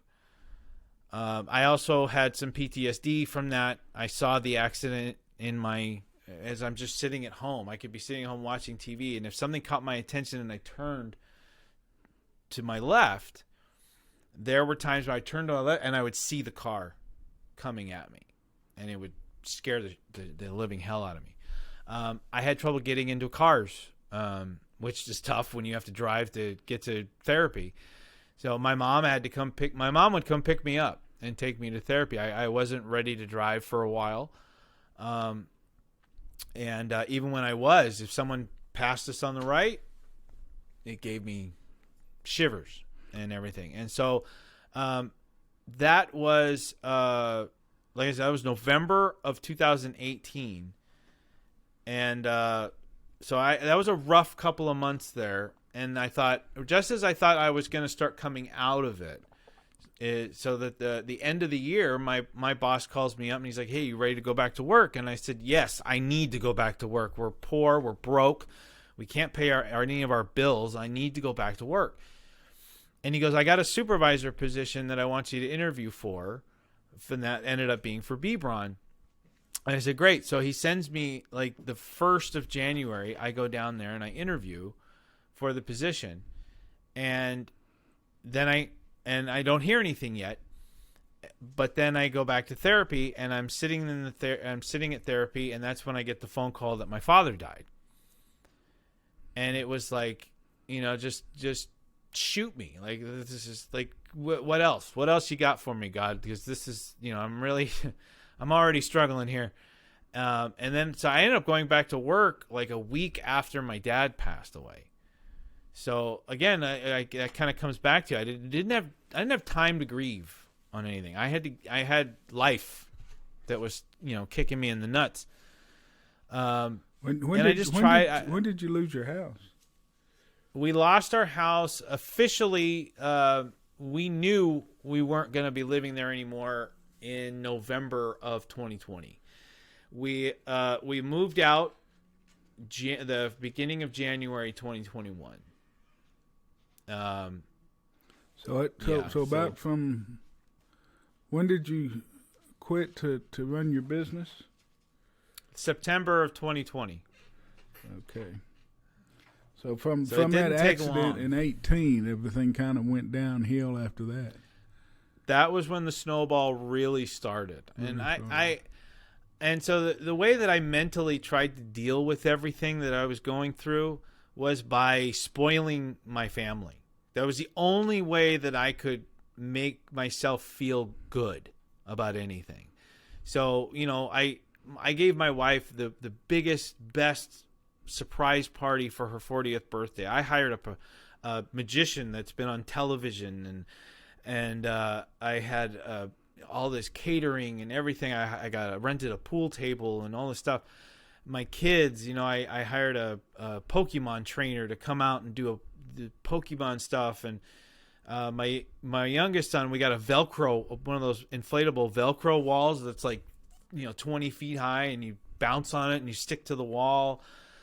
My wife's birthday present was a trip to Vegas, and I took her to see the Michael Jackson Cirque du Soleil show, and we did a meet and greet with Carrot Top. All great, fun, amazing things that I'm doing to mask the fact that I'm horribly, completely depressed and upset, but I don't want to show it. I don't want to tell anybody about it because, like I said, nobody understood it.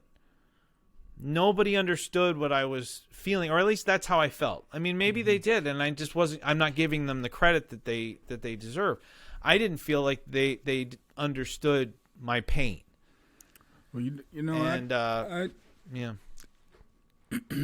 I know nobody can understand what you went through, but that's only something you can know is what what you went through. But I lost my house in 08, I think. Mm-hmm. But I can tell you,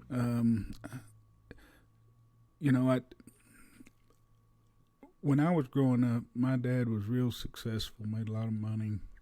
So it was really good to be a Hines. And so when I had kids, I felt like I needed to give my wife and give my kids the things that my dad gave me.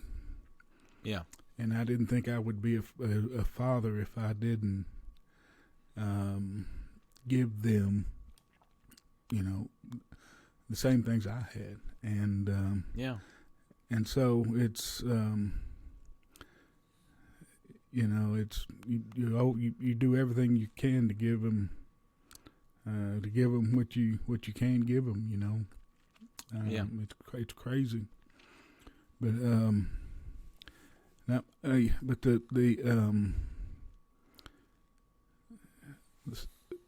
you were talking about, you began to think that your wife and kids would be better without you. Mm-hmm. And when was that? That would have been after September. So I think if I remember, it was right around November. So it was right around the time when we knew we were going to lose the house. When that happened, that just broke me. Because I was like you. I was like, that's my job. Mm-hmm. You're your husband, you're a father, you should be taking care of your family, and you take that burden onto you. Then you, when that doesn't work out, you also take the blame, mm-hmm. and you let it eat you up.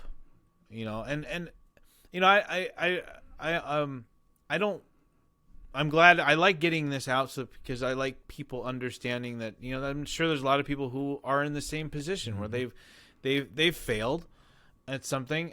I hope that they never take it to the lengths that I took it. I almost did something about it, and I'm glad I didn't, and in a negative way. But I think really what I'm really excited, hopefully, to express is that it's never too late to turn it around. No. As long as you have air going through your lungs, you have an opportunity to do something about it. And there's no, you can have every excuse in the book not to do it, and all it is an excuse. But when you're at the bottom, I don't have time. Yeah, when you're at the bottom of that pit looking up, though, you don't see. You don't see any potential futures. Yeah, and that's true, and that's exactly where I was. Mm-hmm. What kind of flipped the script for me was, I stayed there for a long time. And what happened is my mindset sort of flipped around and became a little selfish, if this makes sense. So instead of me thinking that my wife and kids would be better without me, I knew that I knew I wasn't gonna kill myself. I'm not gonna off myself. I thought, I almost got to the point where I was like, okay, how am I gonna do it? Well, that was going to be one of my next questions is, did you have a plan to do it? Because I think that, I think psychologically, yeah. I think that's a big issue is when you start planning and then, get in the modality to do it, then you've kind of crossed the Rubicon then, Yeah. And I started the planning process. So I started thinking about it, and that's as far as I got. And I'm glad about that. And it kind of speaks to my willpower at the time, I was like, I didn't even have the guts to plan out that. But Thank God, huh? Yeah. Oh, absolutely. Yeah. And to be honest, Vance, I don't like being preachy to people who believe different than me or anything like that, but God played a huge role in my life, in my comeback and all of that, because I truly believe I'm a worship leader at my church. I sing and for our contemporary worship services, I believe if I hadn't been doing that, even though I was basically faking every emotion that I was having for a while, I wasn't genuine when I was up there, but the fact that I was still doing it, it was still meaningful to me in some form. That helped me and gave me a bit of clarity in a time when I needed it. But what happened is I said, I'm not going anywhere.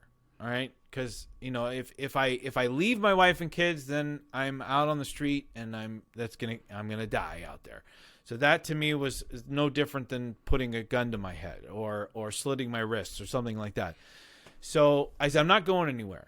All right. And I still didn't believe that my family would be better with me, but now I changed my thought process and I said, well, if I'm not going anywhere, then I want to make sure that, or it was, I'm trying to think of this in my head here. So it was, the thought process changed to, how can I be here for the longest period of time? And then I realized I needed them. That was the main turnaround. I need them, so I need to be here with them for as long as possible. And now, how am I going to do that? And I made a list. I remember I was watching a thing about Eric Bischoff, and he made a list in order to be successful against WWE. He made a list of all the ways that he could be different from them. So again, it's the weirdest things to just click in your head. And I went, okay, I'm going to make a list, and I'm going to make a list of all the things that I've done in the past that I'm not going to do anymore, and all the things that I'm going to do different in order to be successful. So it was, I had to find accountability. I had to make sure that I was held accountable either by my wife, my family, my friends, support groups, whatever. I needed accountability. I needed to change my eating, what I ate, how much I ate, all of that. I had to change my mentality towards food. And I just went down the list.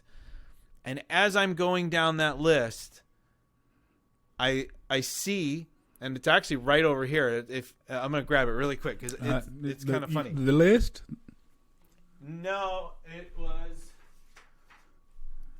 the booklet that came with the DVDs. All right. Well, who gave? How did you get DVDs? Did you buy them? Somebody give them to you? No, I bought them. I bought them in 2019 from the website. Okay. That was after seeing the Arthur Borman video, after seeing all the other ones.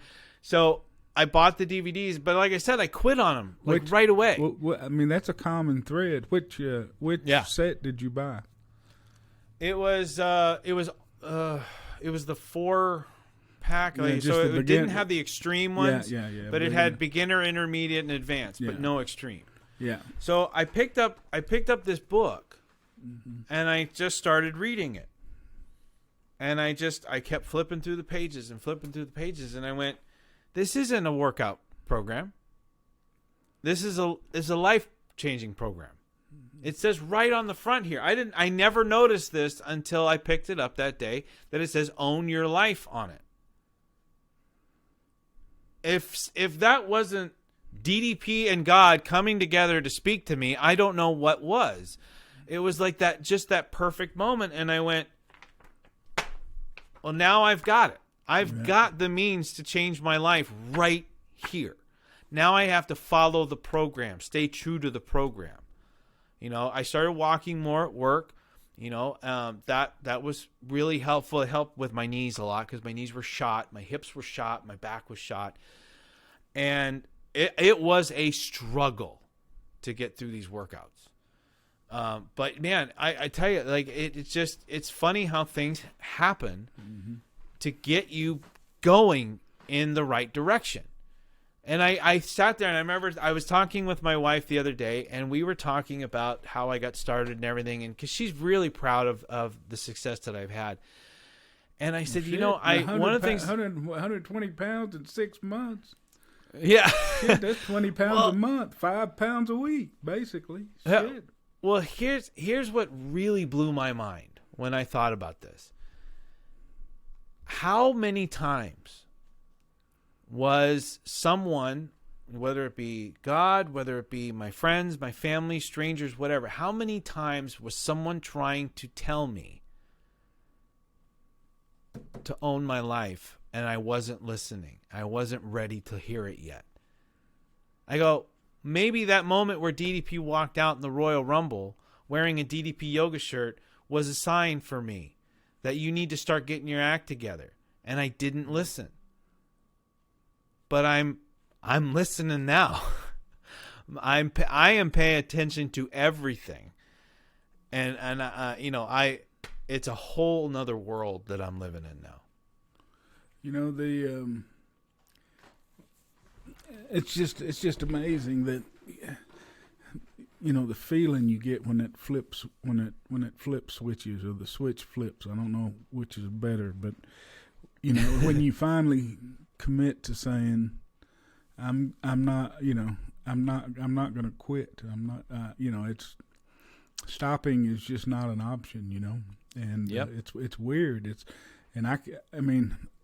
I can tell you the exact moment it happened to mine, but it sounds like you can tell you the exact moment it happened in yours too. Oh yeah. When you look at that book, That's what did it. And then from there it was just, now I was going to be very detailed about it. And that's me. My wife is a clean person. And my wife and I are we're a perfect match, but we're also very frustrating together. My wife's very clean. I'm very organized. So while she's cleaning the house, I'm coming behind her, putting things back where they belong. Like that. That's how we work. Yeah. So, and again, I wasn't part of the challenge. I wasn't thinking about the challenge. I knew nothing about the challenge. But I'm saying, this is how I'm going to do it. And I'm going to document everything. I'm going to take pictures of everything, because you're not going to notice changes in yourself looking in the mirror for a long time. But you will notice changes about yourself if you document and take pictures constantly. Mm. And that's exactly what I did. I'm going to take video of my workouts. I had a spreadsheet where I was documenting, what was I good with my diet today? Was I okay with my diet today, or was I bad? The only thing I didn't really go strict on was what I ate for the day. because I was doing keto at the time, and I knew that what I was eating I was really strict about what I was eating, so I knew I was going to be okay there.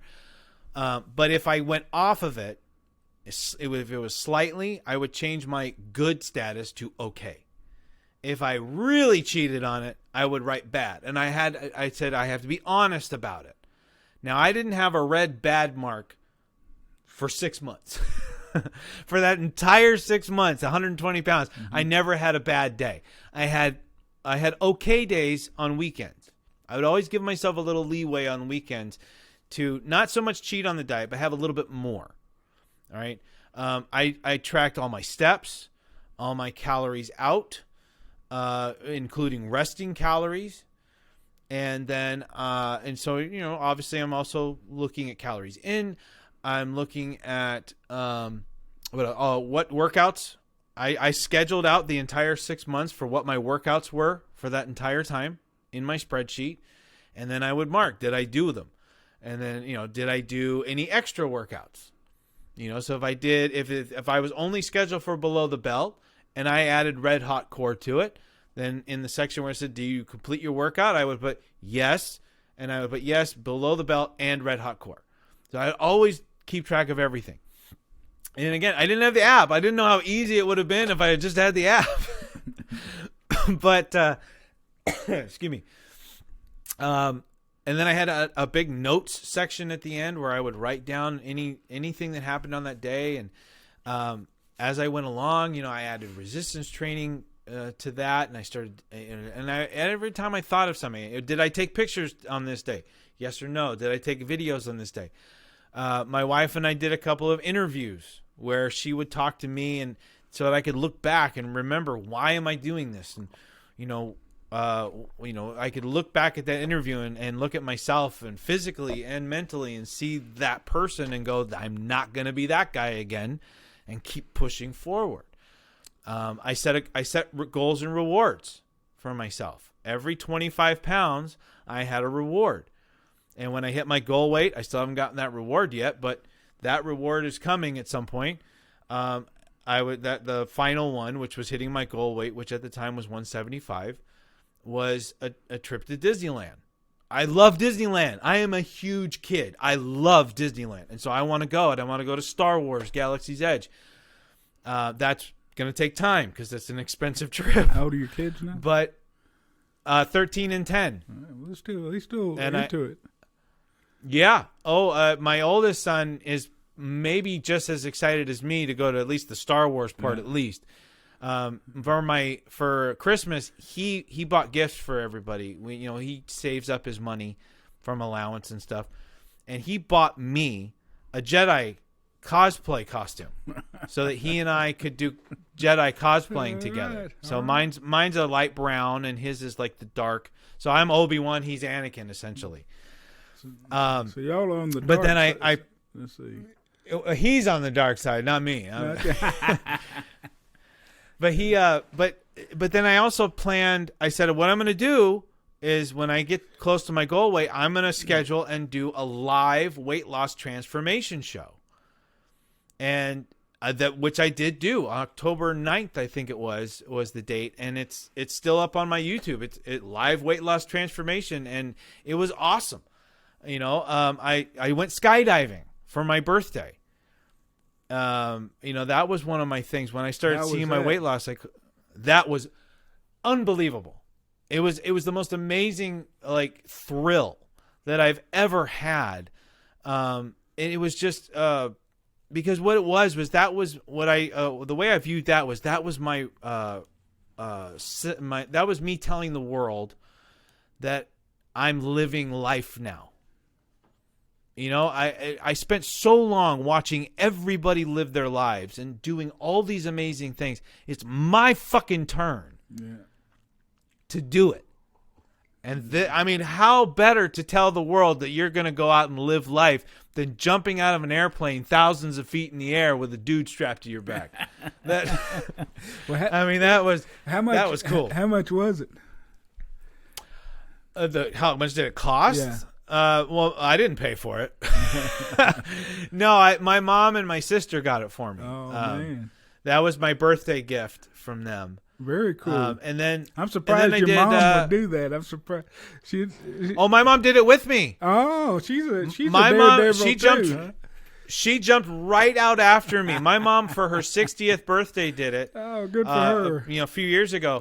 And so I called her because I'm like, tell me about it and and then she's like, I'll pay for it and I'll do it with you. And I'm like, hell yeah, let's go. How much was it? I'm pretty sure because we did the jump with the video package and the pictures. Yeah. It was over 300. I need to do that for the whole thing. I'm scared of heights, so it amazing. would be a major accomplishment for me to do something like that. See, like, I'm not scared of heights, but here's how this whole situation went. I get in the airplane, I'm perfectly fine. We're flying up, I'm perfectly fine. I'm looking out at the world below, and it's getting smaller and smaller. I'm perfectly fine. He straps me in while we're sitting in the airplane. I'm perfectly fine. I have pictures of me. I'm smiling. I'm having fun. And then there's video that shows us walking to the door of the plane. And that's about when you can see my facial expression go from like, like it, now it's real. Yeah. And then they do this a couple of times and then they jump, you fall out of the plane. Yeah. And it's just like, you're just like, holy shit. And you're screaming and they encourage you to scream because it means you're breathing. Yeah. And like if they don't hear anything, then they'll get concerned because they're worried you might be passed out or something like that. And you have to throw your arms up like this, and your adrenaline's pumping so much. Just doing this, my arm hurts. Just to be honest, like my shoulder hurts. But there was no pain on that day. I mean, it was incredible. The video, I shared it with DDPY, so I don't know if they're going to use it for anything, but I posted pictures of it on social media, and DDP shared it. He did before he knew who I was or anything about the challenge or anything. He just saw a guy that does DDPY, and I put in there living life and I hashtag DDPY on it, and he shared it with everybody. Very cool. And I was like, that was like one of those moments. Like I still get giddy when I have his freaking cell phone number on my phone. I can text him, but yet I still get giddy when he likes my stuff. Yeah. Like when he comments, like not just DDPY stuff. He and Paige both liked and my anniversary picture of me and my wife this year. That makes me feel so good. I mean, no other CEO of a company does that for people. Well, no, not that I'm aware of. Amazing, anyway. I mean, he is a special. He is a special person, he's and I love the guy to death. I mean, it's at this point, like I would, if he asked me to do something, it would be very hard for me to say no. Well, that's kind of his superpower is nobody can tell him no. Oh, and what's funny is like I think there's a part of me that's wanting him to ask me, like if he were to say to me today, like, "Hey Pat, I need you to move to Georgia." No, it wouldn't be like, "Hey Pat." Yeah, or bro. Hey bro. Hey bro. Hey bro. Hey, I need you to move to Georgia, and I want you to work at the performance. I'd be like, fuck yeah, I am there. I don't know what the hell you want me to do. That's right. But I'll do it. That's his superpower. Yeah, the bro thing. I love it. Hey, bro. Hey bro. Hey, bro. Hey, tell the people what your typical diet was. People that are trying to lose weight. Tell them how you lost the weight. Tell them exactly what they need to do if they want to follow what you did. What I did, yeah. And before I say that real quick, so what I did may not work for you. It might not. People want the magic pill. They want the magic formula. You have to find that for yourself. I did, and it took a lot of trial and error to find it. But when I was able to put everything together, it really was magic.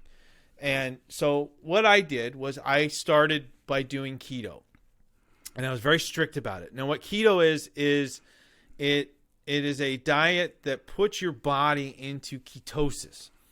And when your body goes into ketosis, instead of using carbs for energy, it uses fat for energy. So you still want to keep, I don't subscribe to anybody that says you can eat as much as you want on any eating plan, any of that stuff, any diet, because it's bullshit. You still need to be in a caloric deficit to see weight loss. All right. So if you think you can just go out and start eating 6,000 calories because I'm eating a bunch of meat, no, sorry, that's not how this works. So I was still very strict about making sure that I was burning more calories than I was taking in. And you have to look at both your active calorie burn and your passive, so your resting calorie rate. Mm-hmm. So I was averaging, right now I average about 1,800 resting. And then like yesterday, I burned about 2,500 active. So that means I can eat what? I hate math. I can eat 4,000 calories and still lose a little bit of weight because I burned enough to cover it. Now it's really hard for me to eat that much now though. I still try to keep it 2 or below, but you have to keep at least 1,200 or over, at the very least. If you eat less than 1,200 calories, this is something everybody. It's true for everybody. If you go under that, which I've done, your body goes into starvation mode. And when it goes into starvation mode, it starts storing fat because it's trying to survive. Because it knows at some point that's all there's going to be left of you to burn. And it'll burn through muscle. You'll burn through all the wrong things. So you've got to stay over 1,200 at least. So on keto, in order to stay in ketosis, you have to get your macros just right. And with macros, what I mean is so your percentages of fat, protein, and carbs. On ketosis, your fat content needs to be really high. But that doesn't mean you go out and you buy a bunch of junk food. All right? Because junk food are all filled with crap. You get rid of all the processed foods that you have. Some people, they clear out everything. They throw away everything. One of the things I learned from when I quit smoking, I did not clear everything out of my pantry. Number one, because I have kids, and I'm still going to let them be kids, so they're still going to have their snacks and everything else. Number two, the reason why when you're a smoker, don't finish the pack before you quit is because it helps you develop that willpower. If you have a half a pack of cigarettes in your car or your pocket or whatever, and you fight that urge, it's all the more powerful and all the more effective. So I'm going to keep some of that stuff that I want in the cupboards, in the fridge, and I have to fight the urge to eat it. But on this diet, vegetables, green vegetables, really, really good for you, which suck for me. Yeah, fruits are kind of out because fruits are very high, even though they're healthy, and even the sugar in them is healthier. It's a healthier carb. You need to keep those carbs as close to zero as possible on keto because you want your body to burn fat. And that's what I did. So I ate a lot of chicken. I ate a lot of beef, steak, pork, all those kinds of things. I found we have a keto store called the Keto Candy Girl that's not far from us, and we were able to get keto-friendly products. They have keto chips and keto stevia, which is something that a lot of people on diets drink. Stevia is like a soda knockoff, but it uses stevia sweetener to make it taste like. I don't like it, but a lot of people, I've turned people onto it, and they do like it. They have desserts that you can have. They have these cupcakes that are keto friendly, and so you don't have to sacrifice everything. You just have to, you just have to be smart. You have to really make sure you're paying attention to those macros. So high fat, medium protein. All right. And the medium protein, I always tell people, make sure that protein is up there in the medium range. Don't go below, and you can go higher if you want. but it might kick you out of ketosis. So really make sure that protein's in the medium range, because that'll help with your muscle development.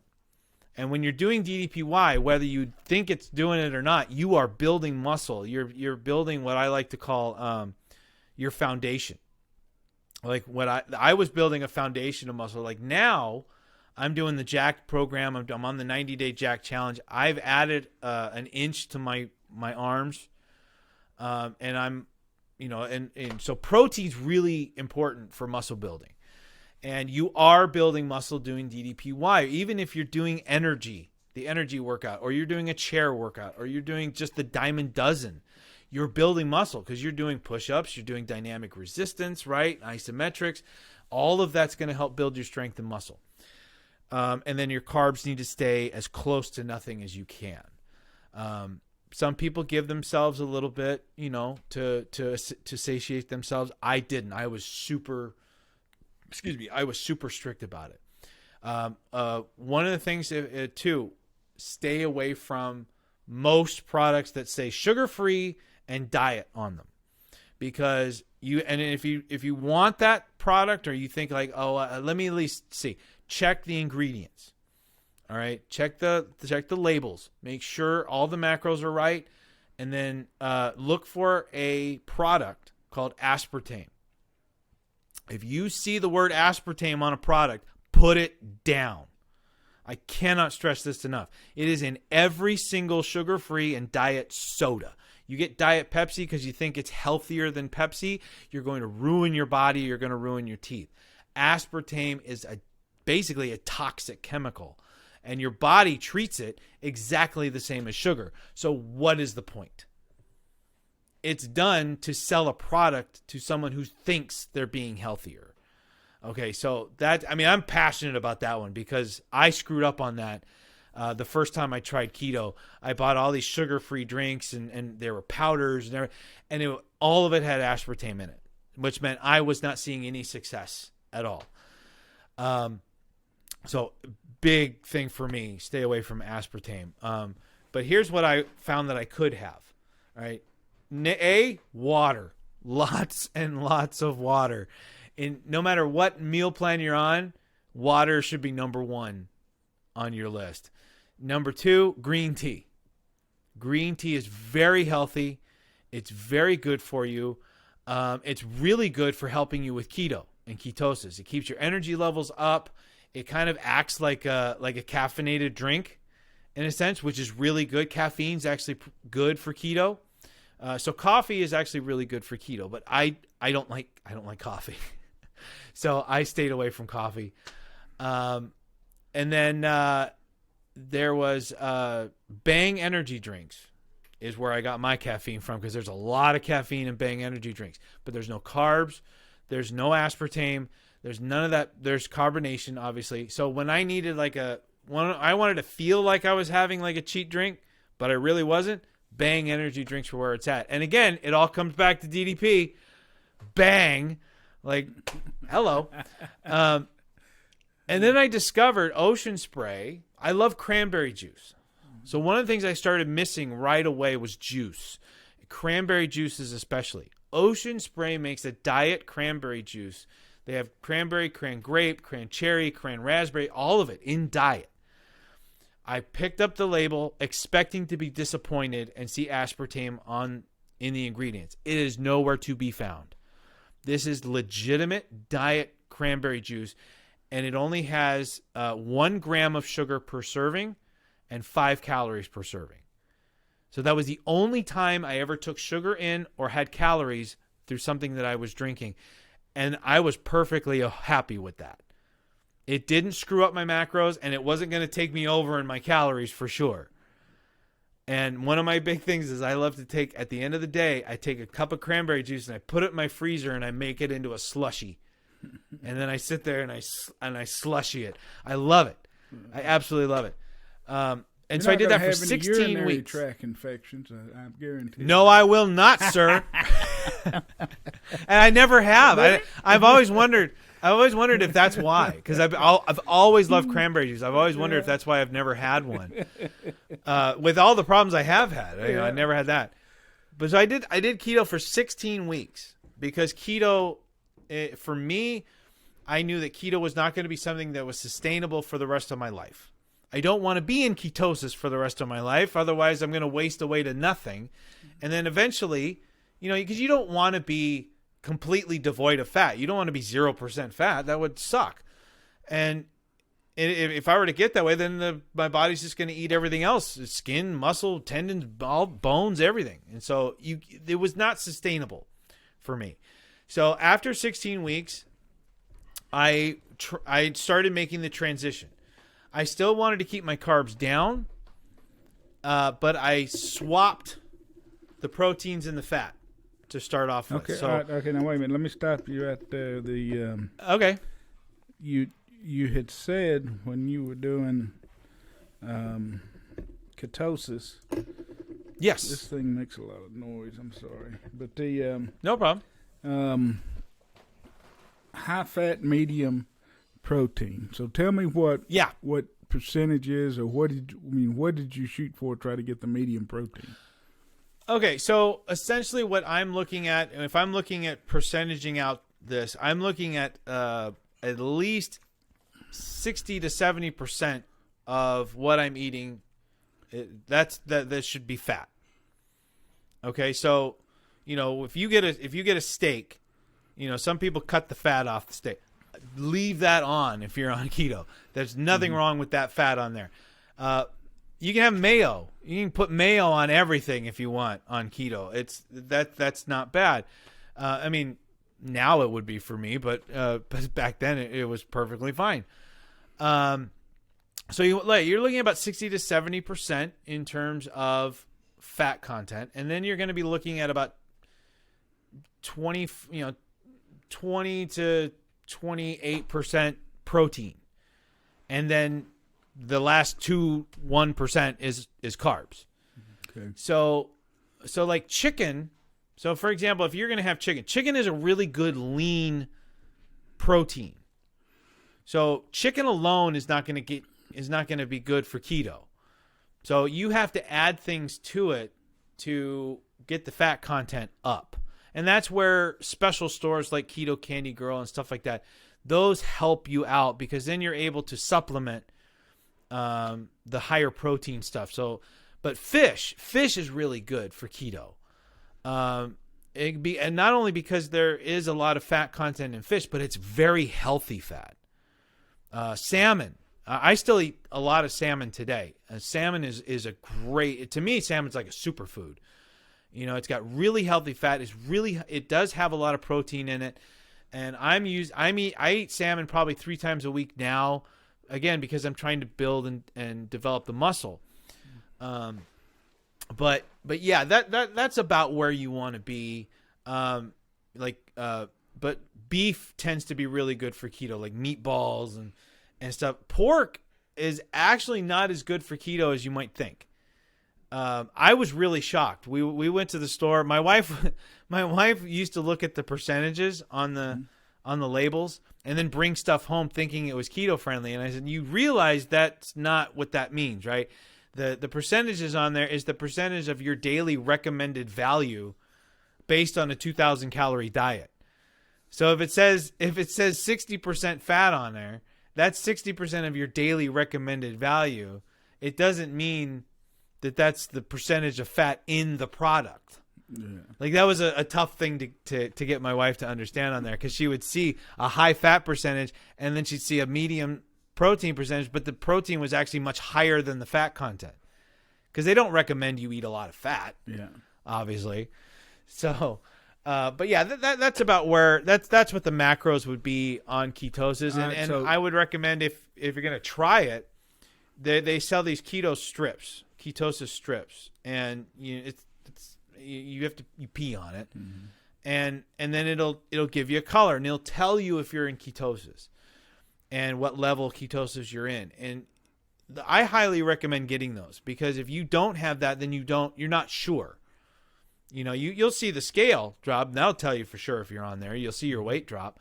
But I liked using those strips during my time on ketosis, because that would tell me Okay, did what I eat yesterday, did that affect my ketosis levels? If I saw it drop, then I would think to myself, okay, what did I eat that made the level drop?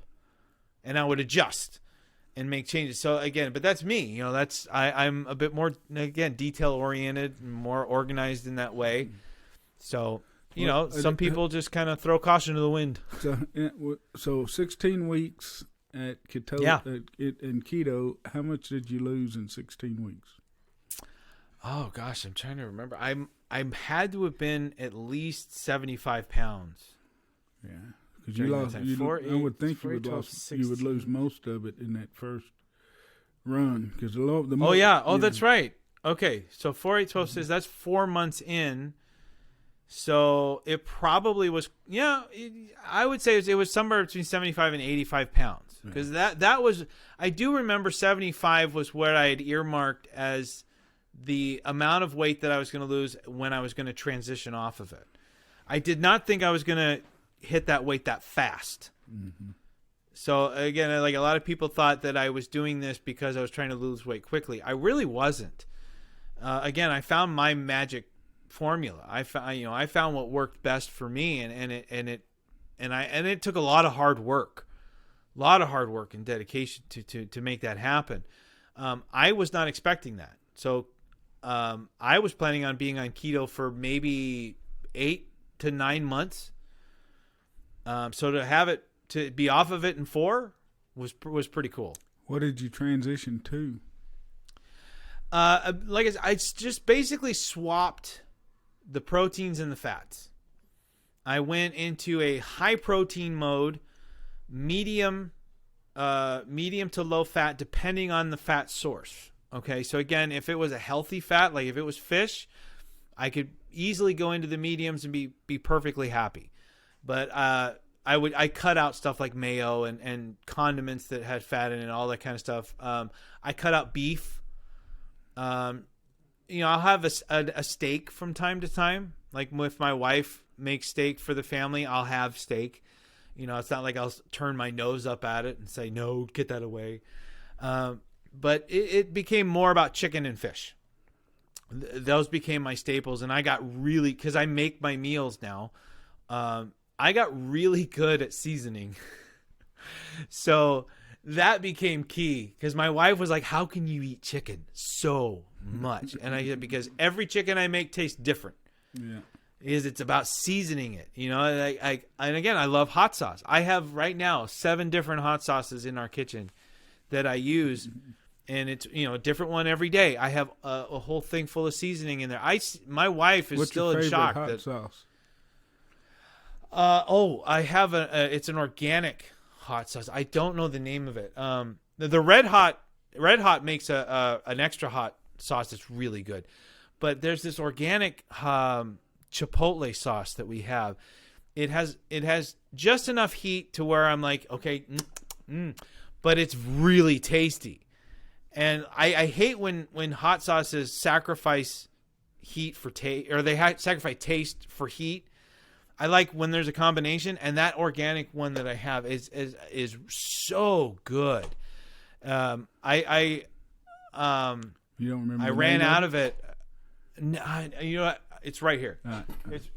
I can reach it.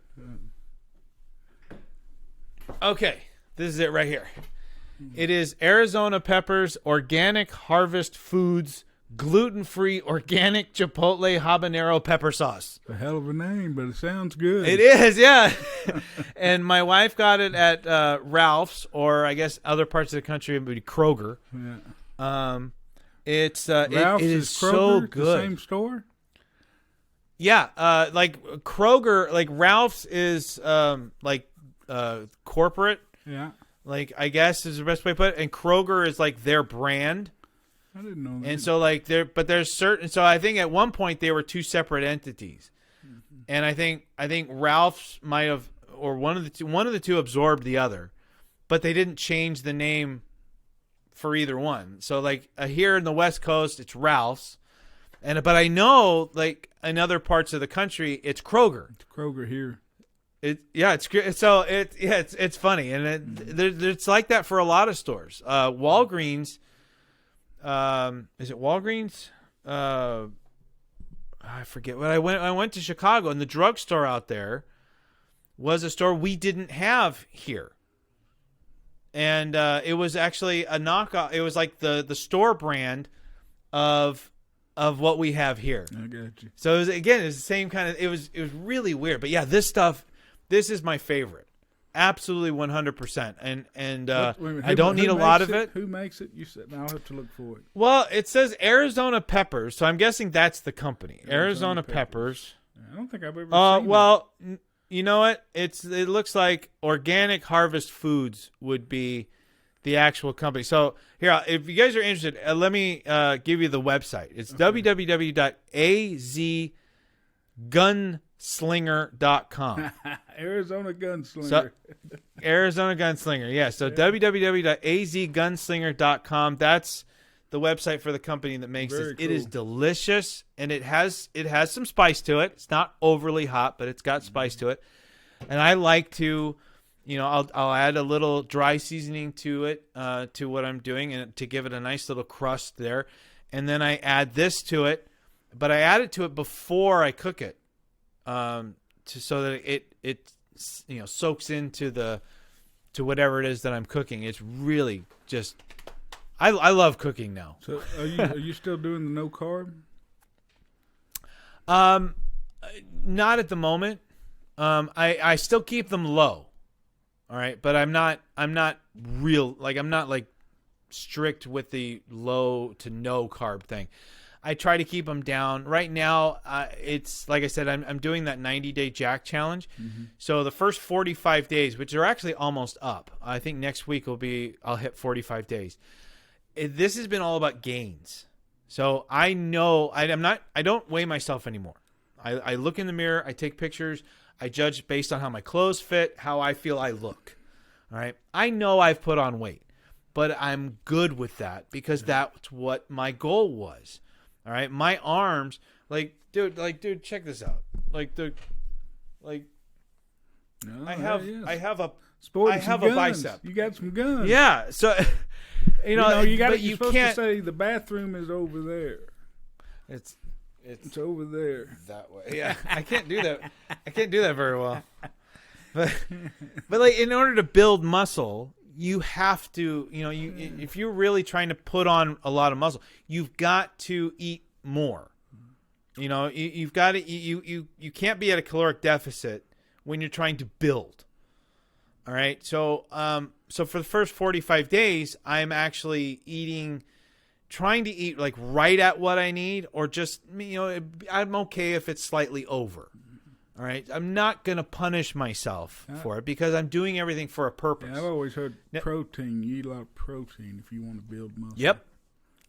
And that's why I said chicken and fish. Mm-hmm. Chicken is very lean. It's a very lean protein. But for building muscle, this is fact, people. Fish is number one. Really? But it's got to be the right kind of fish. Mm-hmm. All right. So if you go to the store and you see frozen tilapia, put it down. Go back in the back of the store where they've got the fresh fish and get a good cut salmon. Mm-hmm. All right. It might be a little more expensive, but it is worth it. We get salmon that's like, I can't even do it on the screen that I see in front of me. It's huge. And it's about $30. Yeah. And I cut it up into servings, and then that'll last me probably a couple of weeks. Because I don't have fish every day. I'll have like fish, chicken. Mm-hmm. And again, it's about seasoning it, make the flavors. That's how I get. My wife still doesn't get it, but I'm like, no, because the salmon I'm eating today isn't going to taste like the salmon I'm going to eat 2 days from now. Like I have lemon pepper season. So like I might have lemon pepper chicken or lemon pepper fish one day, and the next day I'm having what is that? Nashville hot. I have Nashville hot seasoning. I'll do that. I'll make it a spicy meal or something like that. I'll tell you a DDP story. When I was sending my food to DDP, and he was jumping on me when I'd eat something bad, but one time I had tilapia, and as soon as he saw it, he called me, He said, "Bro, you know that tilapia's trash, don't you?" Yep. And I said, "Fetch fish." He goes, "No, they grow it on farms, and don't eat tilapia." Yeah. I think my aunt actually was the one that my aunt told me that it wasn't fish, and I'm like, "What do you mean it's not fish? It's in the seafood aisle." Yeah. I was like, like, what are you telling me? My grocery store's lying to me. All right, so we've got your food now. Yeah. Let's go back through your workouts, how you got to where you at, and what can people do if they wanted to follow you like you did your workouts? Number one thing that I'm going to say is follow the program. And the program you're talking about is so like if you get the DVDs or you get the app, either one. So you start off at beginner, and I'm trying to find it here in the book here because the book here gives you like a calendar that you can follow, and it tells you, when to do what workout. A lot of people that I see in any health and fitness thing that they set out to do is they do too much too soon, and they don't see instant results, and they quit. Mm-hmm. This is not in the time that we live in, that's kind of normal. We have everything at our fingertips. We can have it now. This is not an instant gratification thing. This is a long-term, life-changing program, and you need to stay true to that. All right? You don't have to jump out ahead of yourself. I lost 120 pounds in 6 months, eating properly, walking, and following the DDPY beginner and intermediate program. I didn't even get to advanced at the end of the 6 months. That tells you how powerful this program can be if you follow it properly. I started with the Diamond Dozen. I tried to film myself. My dog ruined the shot because she hit the camera and it stopped recording. So I filmed the second one, and the second time you do Diamond Dozen and Energy. So I did Diamond Dozen, I went into Energy, and I couldn't do it. I couldn't get maybe more than 6-7 minutes into Energy. My body kind of gave out. My shoulder definitely gave out. I went down, and I went to push myself back up, and you can see me go poof, like my arm just gave out underneath me. And I turned to the camera and I went, like, I'm done. I can't do it. And I felt bad later because I was like, I could have just gone into safety zone like he tells you to, mm-hmm. and wait it out. There's no shame in it. Wait it out and do what you can to finish the workout. Even if you have to just sit there and the thing's playing and maybe you can only do the going home part. Hell, that's better than quitting. So that's what I did. All right, now I'm like a DDP monster. I'm a DDPY monster. I do 3 workouts on Monday, 3 workouts on Friday. I do 2 workouts on Tuesday, Wednesday, Thursday, and then I do a workout on Saturday, which is usually one of the longer ones, like a 70-minute workout, and then I'm off Sunday. I'm always off Sunday because we do I off also day on Friday. We do our off days on Friday. Well, and like there's a lot of people in the DDPY community who are, every day doing it. I am a believer in the power of rest and recovery, especially right now as I'm trying to build muscle again. Your muscles need recovery time in order to grow. If you don't give them a chance to breathe and recover, you're not going to see the results you want. Because the way muscles work is, you're tearing the muscle as you're working it. And the same thing when you're doing DDPY, because you are working your muscles, you're strengthening, you're stretching, you're working on your cardio. It's doing those little tears to the muscle. So you have to let that heal. And so like when it said off day on the calendar, I took an off day. But I stayed strict with my eating habits, and it was about changing that mentality. And DDPY really, really helped me do that It really helped me focus, really helped me center myself. Listening to DDPY take you through those workouts. I loved listening to him do his thing because I got all of his references. And he would reference wrestling, or he would say, that's not a bad thing, that's a good thing. And, the people who know, and I'm like, yeah, I know, so that was really cool. And I found that I wanted to do better. It wasn't that I needed to, or that like, or just kind of naturally have. It was like, I would do a workout one day and I'm like, I can do this better. So the next time I do this workout, I'm going to do that better. And I told myself that every time. And then it just kept growing and growing. And one of the things that I really like to do now is I watch DDP do the workouts, right?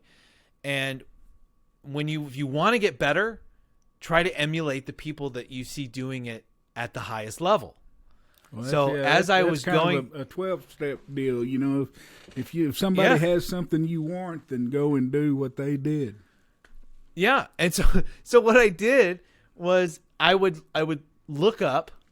You're not always supposed to look up, but you'd get into a position. So say like twisting lunge. I'd get into twisting lunge and I'd look up and I'd look to see how DDP was doing it. How did he look doing it? And I would match that. How far were his fingers spread out? Were his fingers like this, or were they like this? His are like this. I'm going to do it that way. When he goes up for it, he first brings his hand down and then sweeps it up. Yeah. So that's what I'm going to do. I'm going to bring my hand down and I'm going to sweep it up. Match his movements, match his positions. And then then as I did that, then there were certain things where I would go like, I don't like the way he does that. I'm going to do it. Because he tells you to make it your own. Yeah. Make it your own. So once I got his movements, his motions down, then it was about, okay, now can I make this more effective for me? And with my shoulder, I modify a lot of stuff. All right. I just recently have gotten to do military presses just using dynamic resistance. I had to do this. I had to go like this and push up and twist my arms up like that. That's the only way I could do it without severe pain. Yesterday, this is no joke. NSV, Yesterday was NSV. the first day. Yeah, it was amazing. We were in Road Warrior, right? And you kind of pull your shoulders back. Yeah. And then you go up into militaries. And I went, you know what? I'm just going to stay here and I'm going to try it and keep my shoulders rolled back and then push up. There was no pain.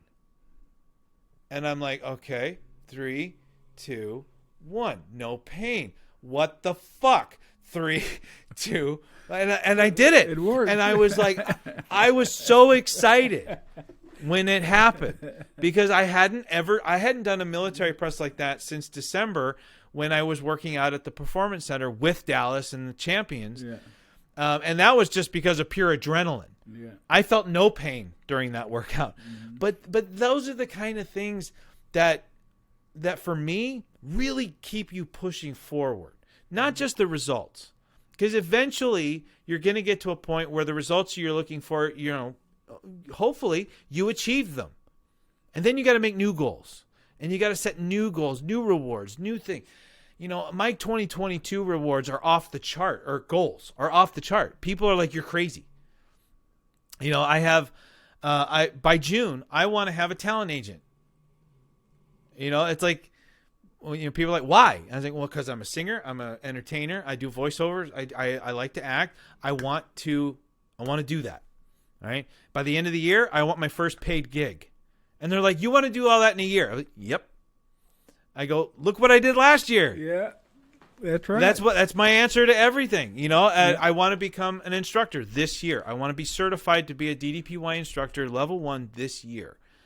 It's a tough thing. You don't put it out in the universe. I'm going to do it. You never know what happens when you put it out there. I put it on Facebook. I put it out there for everybody to see. And I always like to put one thing that even I'm pretty sure is not going to happen. Yeah. But I do it because I want to try to make it happen. And so I have one goal on there that says that I will meet in person Arnold Schwarzenegger, one of my all-time favorite he's essentially a hero that I have. Not maybe he's done a couple shady things, but for the most part, I love the guy. Yeah. He has a motivational speech that I listen to every week. Which one? And it's one where he describes the keys to success, and I've basically copied them and pasted them onto my own life. I even shared my version of it with the DDPY Facebook group, where I said, you need to have a vision. You need to see what you want to accomplish, and that's what I'm doing. It's what I did. Mm-hmm. It's what I'm doing now. You want to don't listen to the naysayers. Cut out the negativity. When someone says you can't do something, prove them wrong.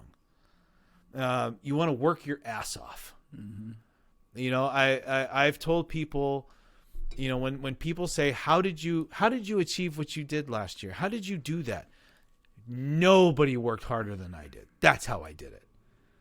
Now I can't prove that, but I would love to see. I'd love to see somebody wait a minute. Wait a minute. I'm going to dispute you there. They can't. You can prove that from the results. From that and from the scoreboard in the app. Are you on the app now? Yeah. And so where do you rate? They have the running tally and points. Yeah. Every month. Right now, I think I'm at 70. Anything under the 100, man, is unbelievable. That's 100 out of 40,000 some odd people. Yeah. That's 100. Yeah. I'm trying to figure out how guys are getting are you just watching the workout? It's unbelievable how they get. I got under the 100 one time, and after I saw what it takes to get there, I was just amazed. Well, I mean, think about this. If I'm doing 3 workouts 2 days a week, 2 workouts 3 days a week, and I'm still doing my Saturday workouts, how many freaking workouts are these guys doing? I can tell you, on mine we cheated. So, because if I would wear it. I do a custom workout on any workout, so not just DDPY. So I'd do a custom workout if I did any other type of workout, and I'd keep record it. But Mary and I share the same app. So when if Mary and I didn't worked out separately, then we'd get points for both credit. of us. We double dip. Yeah. So that oh my gosh, cheated. I should have my family do that. My wife does workouts from time to time. My oldest son does workouts from time to time. I should be like, damn, you guys should be using the app. Yeah, string up the app. Get the points. Because they're using my old DVDs. Yeah. Because I'm like, no, this is my app. Yeah, no. Get them on the app. So get the points for them if they're going to work out. There you go. Yeah, but yeah. Yeah, that's funny. That's funny that I didn't even think about that. What? Because I am Mr. Honest here. Like, no, that'd be cheating. I mean, I didn't want to pay for 2 apps, so we use the same app. So, I guess we're in effect stealing it, but we're stealing. Well, I mean, half an app. The truth. I mean, if you want to do it guilt free, I mean, I guess not paying for it, you might have some guilt, but in terms of the points, you can always at the bottom where it says to save the or whatever, like you can uncheck that. I guess, and then maybe you won't get credit for the points. Yeah, well, that's right. I don't know, because there's always that option. Yeah, if you don't want to say, that's true. Anyway, back to you, man. Back to you. That's badass, man. Getting it in 100, under 100 is unbelievable. When did you make the switch to the app? That would be as soon as I got back from Georgia. So you won the contest just doing the DVDs. Yes, sir. That's crazy. And that was nobody knew that. And so when I got to Georgia, imagine the shit I took from everybody when I tell people that I don't use the app. And they're like, "Oh my God, like we have to get you on the app. We can't have one of our champions not be on the app." And I mean, like I had like Brian Gray was like on the computer, like, "I'm gonna get you on it now." Like he's like, "I'll pay for a full year for you to be on this thing." And they're like, no. We'll get him set up. We'll do this and that. Like, so they gave me like the 3 free months, and stuff and everything. So like, but it was funny because like, so when we got to gonna do the workout with Dallas, I was scared to death because I'm sitting here going, you guys won't shut up about the app and what I'm missing. So what the hell are we gonna do in this workout that I'm not ready for? Yeah. And Brian Tan, who's the grand champion, he pulled me aside and he goes, let me just show you a couple things from like the warm up, where you're going down into catcher and you do one forearm to the mat, because you don't do that, stretching it across and then wrap and burn. And everything. Like those are things I wasn't doing on the DVDs. Can you do wrap and burn? Yeah, you are. Yeah, I cannot do when you're in catcher position. Okay, and I can wrap my left arm around the outside of my leg, but I can't do my right arm because of I just can't. The range of motion for my right arm isn't because of the arthritis. So I have to wrap and burn and catcher between my legs, which is fine, but I do the same for both arms. I don't like outworking or working one arm and not doing the same for the other. So sometimes I feel like I'm holding my left arm back, like my right arm's doing at one level and it's like barely keeping up. And so like when you do when you're in three-legged dog and then you bring your one hand up on your hip or onto your glute, so I can do that really well. But for a long time, I really struggled to do it, but only with my right arm. That's a so like I'm doing move. this with. It's oh my gosh! I was like, it was one of those moves the first time I did it where I went, I am never gonna get this right. Yeah.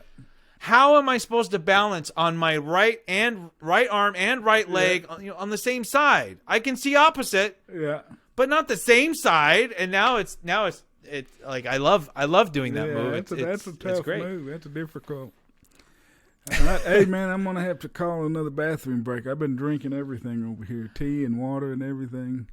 And how much more time can I use of your time? You're a great interview, so I probably can go another 20 minutes. Okay. Unfortunately, my wife and I we've got date day planned. We don't have any kids this weekend. Right, so I got 20 more minutes to 2:30. So all right, let me go. I'm gonna be right back. All right, man, you back on? Got your belt back on. That's good. Well, I hope nobody's upset that I'm wearing my Super Bowl champion Rams shirt. That's good. That's good. You need to represent. I just got it yesterday. Hell yeah! On clearance. Hey, did you win a Heisman Trophy back there? Is that what that is? This one is. I just want to make sure. So that is from my senior year of high school. It's the most dedicated athlete award. Is it that? Is he doing the Heisman? Is that what? I can't really tell. Yeah. It's that same pose. Yeah. I won MVP for junior varsity football my sophomore year. Yeah. But I was never really good enough to be like. I never thought I was good enough to be given an MVP award or anything like that. Like I was good. Like I'll admit to that. I was good. Well, shit, you got to be good to play college at any level. But my coaches for both baseball and football, like they're like, you're not good enough to be the MVP, but we can't not give you something. They literally invented that award for me. That's cool. And then the one for baseball, because again, like I'm a worship leader in my church and stuff. And I've always been very active in the church. So I actually led all of our prayer times and devotionals for our baseball team. So they actually gave me a most spiritual athlete award because they wanted to give me something. That's good. That's good. Well, hey, what denomination are you? I'm always curious about people's faith. This was fun. So I started life as a Reformed Presbyterian. That's what I was. I grew up Presbyterian. Yeah, and so like I grew up in a church where there was no instruments. You all harmonized together. We weren't that reformed, Oh my gosh, we were in a little school. We weren't even in a church. They rented a school and we all sat in a classroom. And then my mom got a job. I went first. So I started going to preschool at a Missouri Synod Lutheran school, and then my mom started working there, so we just naturally became members there. and I've been part of the Lutheran Church ever since. Now, the way that I understand Lutheran, I may be wrong. No, that's what I was thinking. I have an easy description of Lutheran. So this is straight down from Martin Luther tacking the note on the Catholic Church door. So this is the Lutheran. The church runs straight down from him. Is that the name? Lutheran. Yeah. All right. Yeah. It's Catholic light. Catholic light. That is what I call Lutheran Catholic light. It's all the Jesus with half the guilt. Half the guilt. I love it. You got to have that if you look, you got to have some Catholic guilt. You got to have some guilt. You got to have some, but not to the point that the Catholics do. Like that's on another level. Well, hey, I'll tell you something that you may or may not know about Presbyterianism. But do you know the difference? I know you only got a few minutes. I know you get back on your story. Yeah. But do you know the difference between no problem. Presbyterianism and Methodism? Methodist? I want to give an answer because I want to know if I'm thinking what of what you're thinking. So there's one doctrine that you prescribe to as a Presbyterian that you do not as a Lutheran, and that is once saved, always saved. That's right. Is that where you're going? Well, that's similar. I mean, that's a okay. I mean that is a part of it. Yes, because the Presbyterian, like you're preordained. Yes, as saved. Yeah. Well, it's determinism versus free will kind of argument, because the Presbyterians believe, we were saved by Jesus, and that correct. And it's, if you either believe God is omnipotent and controlling everything, or you believe you've got free will. And so the Presbyterians kind of leaned with Calvin more into the omnipotence and believe that everything's determined. I mean, that your lot in life's already kind of set, but you act the way you do because you have God's grace, not to earn God's grace. And correct. And so it's a determinism versus free will kind of argument. So, but anyway, I love the fact that I was brought up in both. Yeah, because I feel like it's given me such a unique perspective, because I kind of agree with both at the same time. I do believe that grace and you're saved through the blood of Jesus.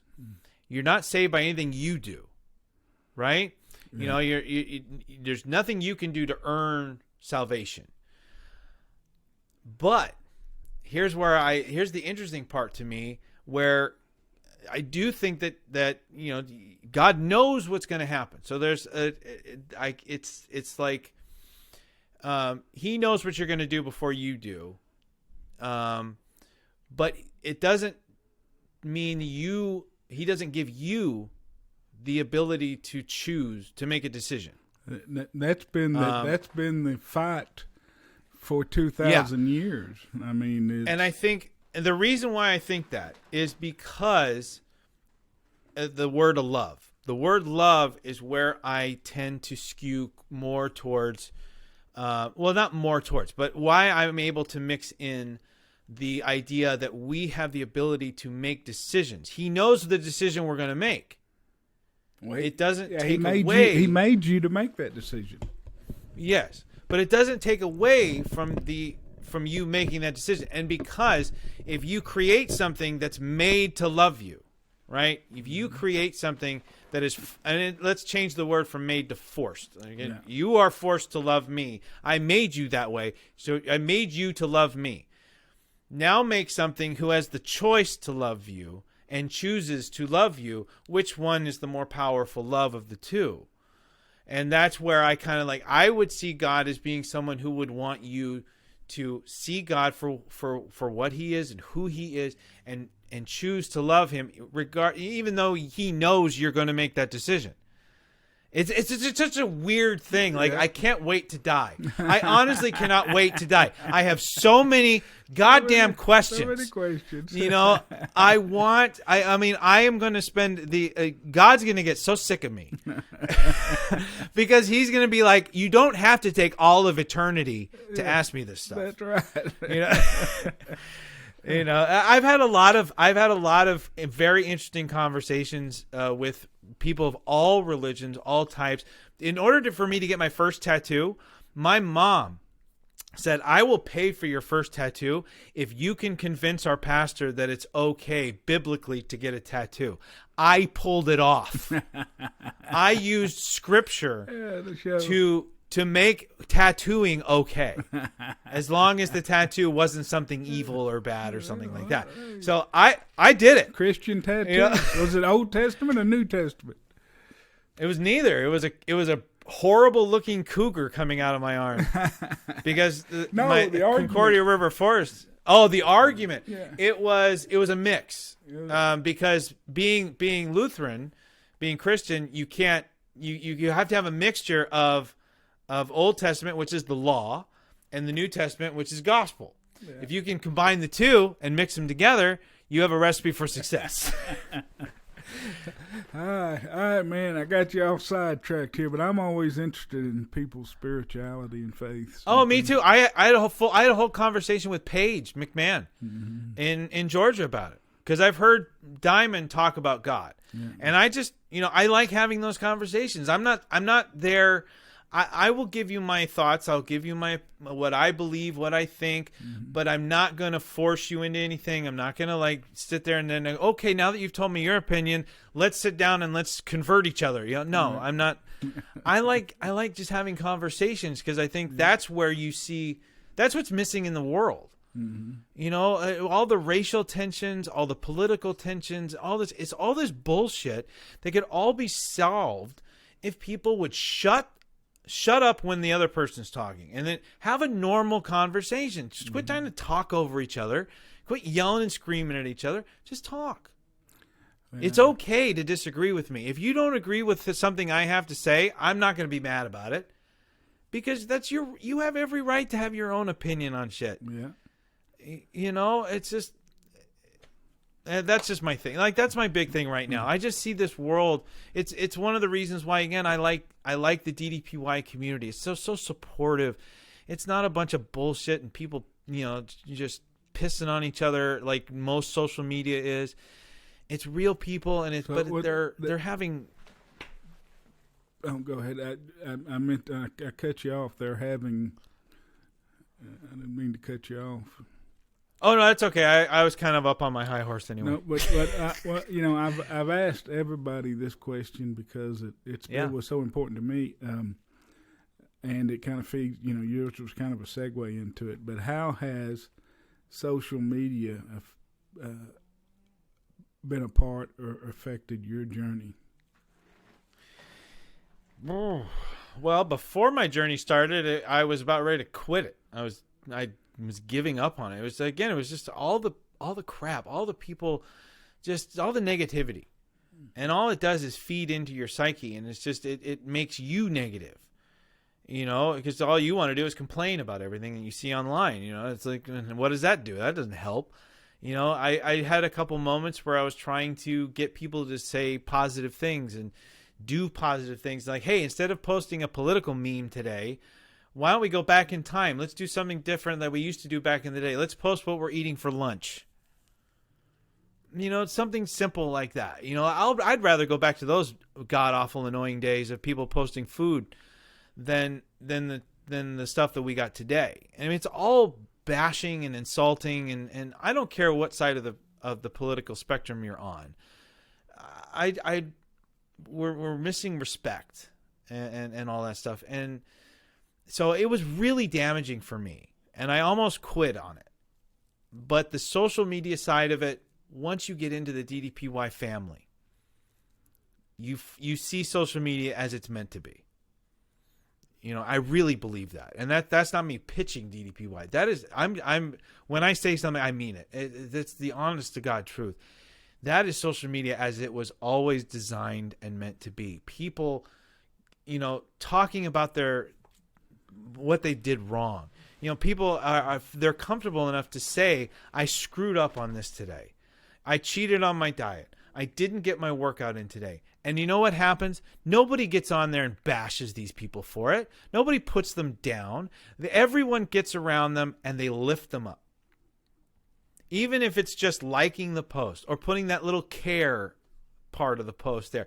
Even that is uplifting. On my darkest days, if I saw someone put a little heart on my post, it would make me feel good. And so social media started having more and more and more of an impact, and I didn't post a lot at first, and which is why I was really the dark horse in the challenge in 2021. Nobody knew about me. And then all of a sudden I'm announced as a champion, and people are like, who the fuck is this guy? Like, where did he come from? How did we not know about him? And the funny part is I really was posting. But because I wasn't posting every day like Brian Tan or Stephanie Kelly or like Jeremy Landry was posting a lot. So everybody knew those three. Brian Gray and I were probably the least active. But like I think the most that people knew about me was I was the guy that dressed as Superman. I posted pictures of Halloween of me in a spandex Superman suit. But now I find that I am posting a little bit more. I'm still not overly active about it. I like reading other people's stuff. I like liking their stuff. I like commenting on their stuff. I like interacting in that way. And I feel like if what I'm saying, if I don't have something that's inspirational, motivational, or just really positive, then it might not be worth saying. Those are the three criteria for my posts on the DDPY and the Positive and Unstoppable page, Twitter, all those things. The inspirational, motivational, or just insanely positive.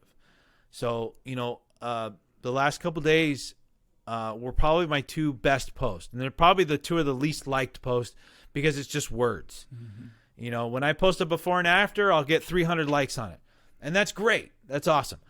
But I said, do you want to be successful? And I said, here's how. And I outlined what we talked about, where I said, have a vision. Don't listen to naysayers. Work your ass off.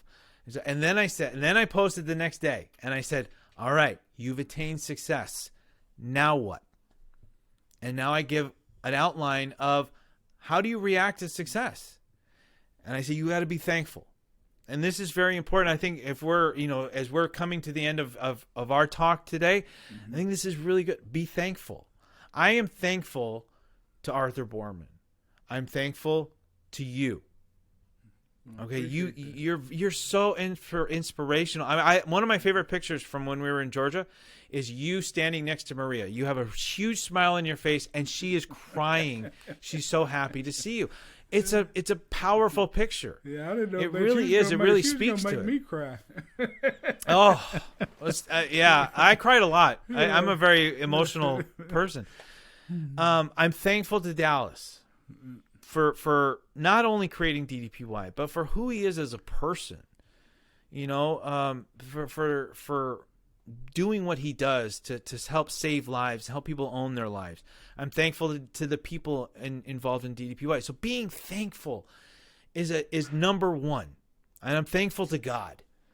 I'm thankful for the fact that he gave me the gifts. He gave me this life that I can go out and make something of it. He didn't put me on this earth to wallow in self-pity and fade and waste away into the night. He put me here to do great things. And that's what I'm going to do. Number two, stay humble. We talked about this. Stay humble. You're not better than anybody else. I'm not better than anybody else. I'm not. I lost 120 pounds in 6 months. If you only lost 5, congratulations. You're awesome. That's just the beginning, because you're going to go even further as you go along in your journey. I said something about have faith, pray, because nobody's perfect. And establish that relationship, that most important relationship that you have and that you can have with God. I can't remember what the other one was off the top of my head, because I just being thankful part makes me so emotional already. You know, it was to help others. You know, pay it forward. Pay it forward. You know, that's another huge one. So those 4 things, I mean, those are big things. And if you do those 4 things and then you go to number 5, set new goals. Mm-hmm. You've just had success. Your story's not over. Unless the success you were looking for was death. Yeah. Your story's not over. You know, set new goals, new aspirations, and then go back to my other posts and follow the steps that I gave you to achieve those new goals. And just start the process over and over and over. That's how I'm living my life now. I'm not just saying that shit. I'm not just putting that out there and telling you to do it, and then I just sit back and go, oh, man, that was a fun 2021, wasn't it? Mm-hmm. You know? Hey, I got a little money, I got a belt. All right, I can relax now. No. I'm going to tell you this is how I achieved success. This is what I'm going to do now that I've achieved that success, and I'm going to repeat the process over and over and over. I'm going to do it right along with you. And I haven't done it yet, but all the people who have been posting comments, I ask people, tell me what your goals are. What are your dreams? All the people that are posting on there, I'm going to go back in there, and I'm going to reach out to each one of those people. And I'm going to say, what can I do to help you achieve that goal? You know, I think one of them, this guy was like, I want to get to the PC this year. I want to go and I want to do a workout with Dell. Okay. That's an awesome goal to have. You know, what can I do to help you achieve that? Do you need help with the challenge? Is that why? Do you think the challenge is what's going to get you there? By becoming a positively unstoppable champion? I can help you. I can help you understand what they're looking for at the end of the challenge. You know, that it's not just about weight loss. This isn't a weight loss challenge. This is a life-changing challenge. So, you know, that's to me that's the power of what social media is and should be. Mm-hmm. And unfortunately, you can only find it in the DDPY community. When did you find the DDP Yoga Facebook group? I found May of 2021, so a month after my weight loss journey is when Pat McDermott reached out on Twitter because I posted a thing and I tagged DDPY in it. Yeah. So that was when I joined the Positive and Unstoppable Challenge Facebook page. It wasn't until maybe another month after that I found out there was an actual DDPY Facebook page because I watched one of Dallas's Fabulous Fridays, which, let me just say, to be on that was really cool. That was really emotional. But yeah, I saw that and I'm like, wait, there's a DDPY page too. So I joined that around that time. And again, it was just like, you want a community that's supportive and it's going to help you achieve. Whew, you can't do any better than DDPY. Yeah, I agree. Well, what does the future hold for Patrick Sims? Oh man, the sky is the limit as far as I'm concerned. I mean, and that's not a cliche. That's not a joke. I have the confidence that I have has grown. The positivity that I have has grown. I'm back to dreaming. As much as that might sound weird to some people, I stopped dreaming. I took all the things I wanted to do in life and I locked them away because I didn't feel like I was worthy of them. And now I'm like, screw that shit. I'm going to get out there and I'm going to make my dreams come true. So like I said, I want to get a talent agent. I want to be in entertainment. I want to do something that I always wanted to do. I love entertaining. I love making people feel something. It's why I love being a worship leader, because when I'm singing and I see someone lift their hands, it means I've elicited emotion, which is giving them a connection to reach their hand up. It's powerful. I cry when I sing a lot because I sing with emotion.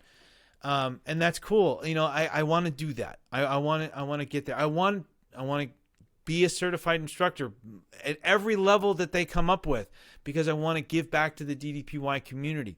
I want to get new people into the DDPY community because it's worth getting into. I don't care who you are. I don't care what fitness level you're at. I don't care if you need a life change or not. You need to be a part of this program. Mm-hmm. You know, it's just, I want to achieve again.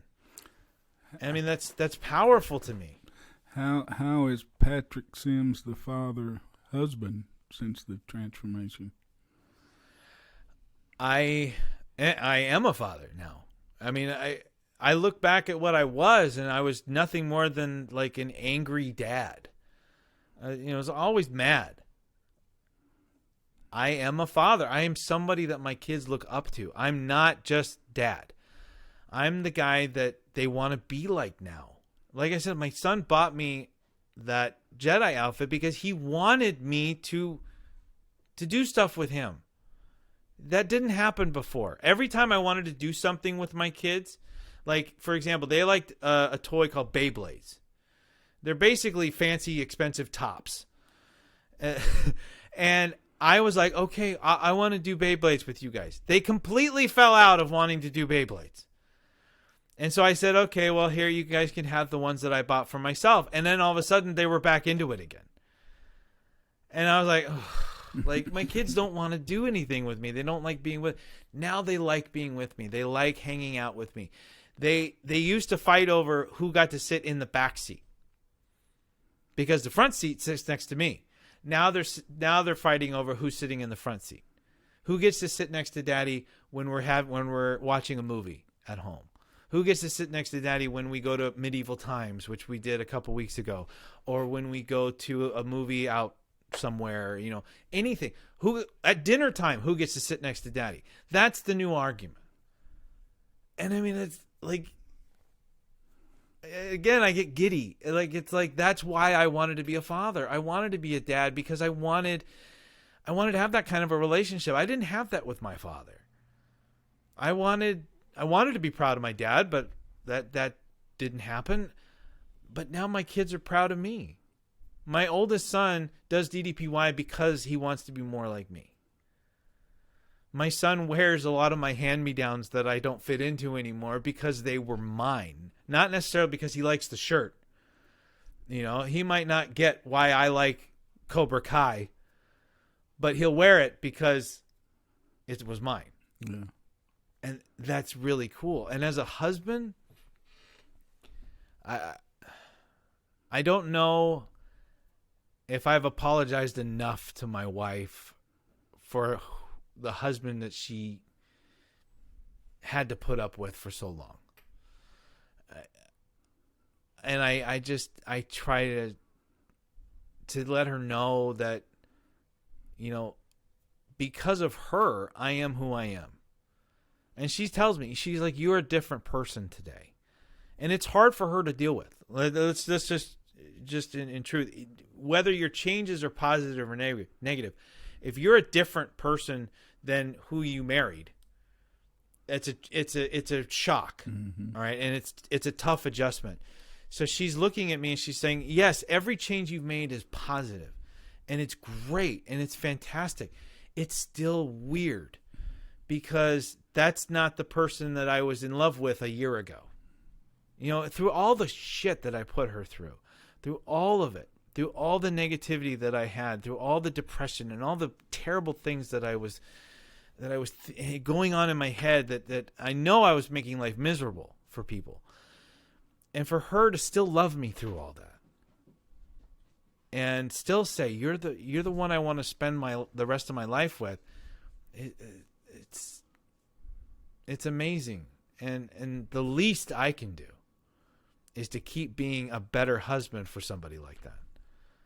You know, it's incredible. I smile so much now, you know, and my family smiles a lot now, you know, but they're proud to see me up on stage singing now. And, you know, they're singing along with me now. They know I'm not faking it anymore. You know, like today we have no kids. They're with my parent. They're with my mom and my stepdad. And so my wife and I, after this, we're going to have a date day. You know, we're going to go to a restaurant we've never been before because we love doing that. We love trying new things.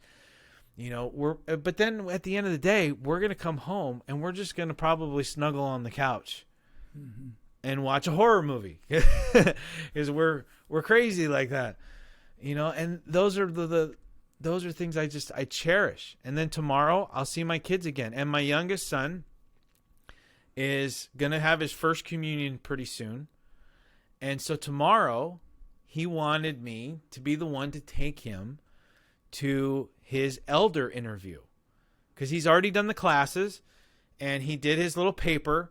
And now he has to meet with the elder, with one of the elders, and they're going to just ask him a few questions. And he could have anybody there. He could have mommy there. He could have his brother, who's actually done this before, there. You know, I did it, but it was 30 years ago. Yeah. He could have had anybody there. He chose me. So, man, life is so worth living when you do the right things. You know, I love my life now. And I know that my family is better with me. I know that now. And I know that I am so much better with them. Well said. Beautiful. I want you to end on a story I think I've got right. Now, you were recently on a game show. Yes, sir. Yes. Oh, I did not even think about that. I am so glad I get to talk about this because I have had to shut up about this story for months. October 15th is when I filmed Let's Make a Deal. All right? You're not allowed to post about it. You're not allowed to talk about it until the episode airs. The episode didn't air till January 25th. That is a long time to wait. Yeah, that's right. But man, it's really fun. So, you know, like I said, part of this whole journey has been me wanting to live my life, right? Live life. Go out and do shit. Don't just watch everybody else do it. And I talked to my mom about skydiving and all this stuff. And I think I'd lost about 50 pounds at the time. And I was gaining confidence back. And I'm sitting at home and I'm watching Let's Make a Deal on Paramount Plus. And I went, oh, I'm feeling good for these people. And I'm going, and something clicked in my head. And I went, wait, I'm watching people live their lives again. That's literally what you're doing when you're watching a game show. You're watching someone else go out and have fun and live their life. I'm like, I wonder how I get on that show. And then the thing pops up and says, oh, just go here. And I went, all right. So I went online. I filled out the application. And then they contacted me back. They set up a Zoom meeting. And you have to bring a certain amount of energy for that show. Well, it's just not a problem for me.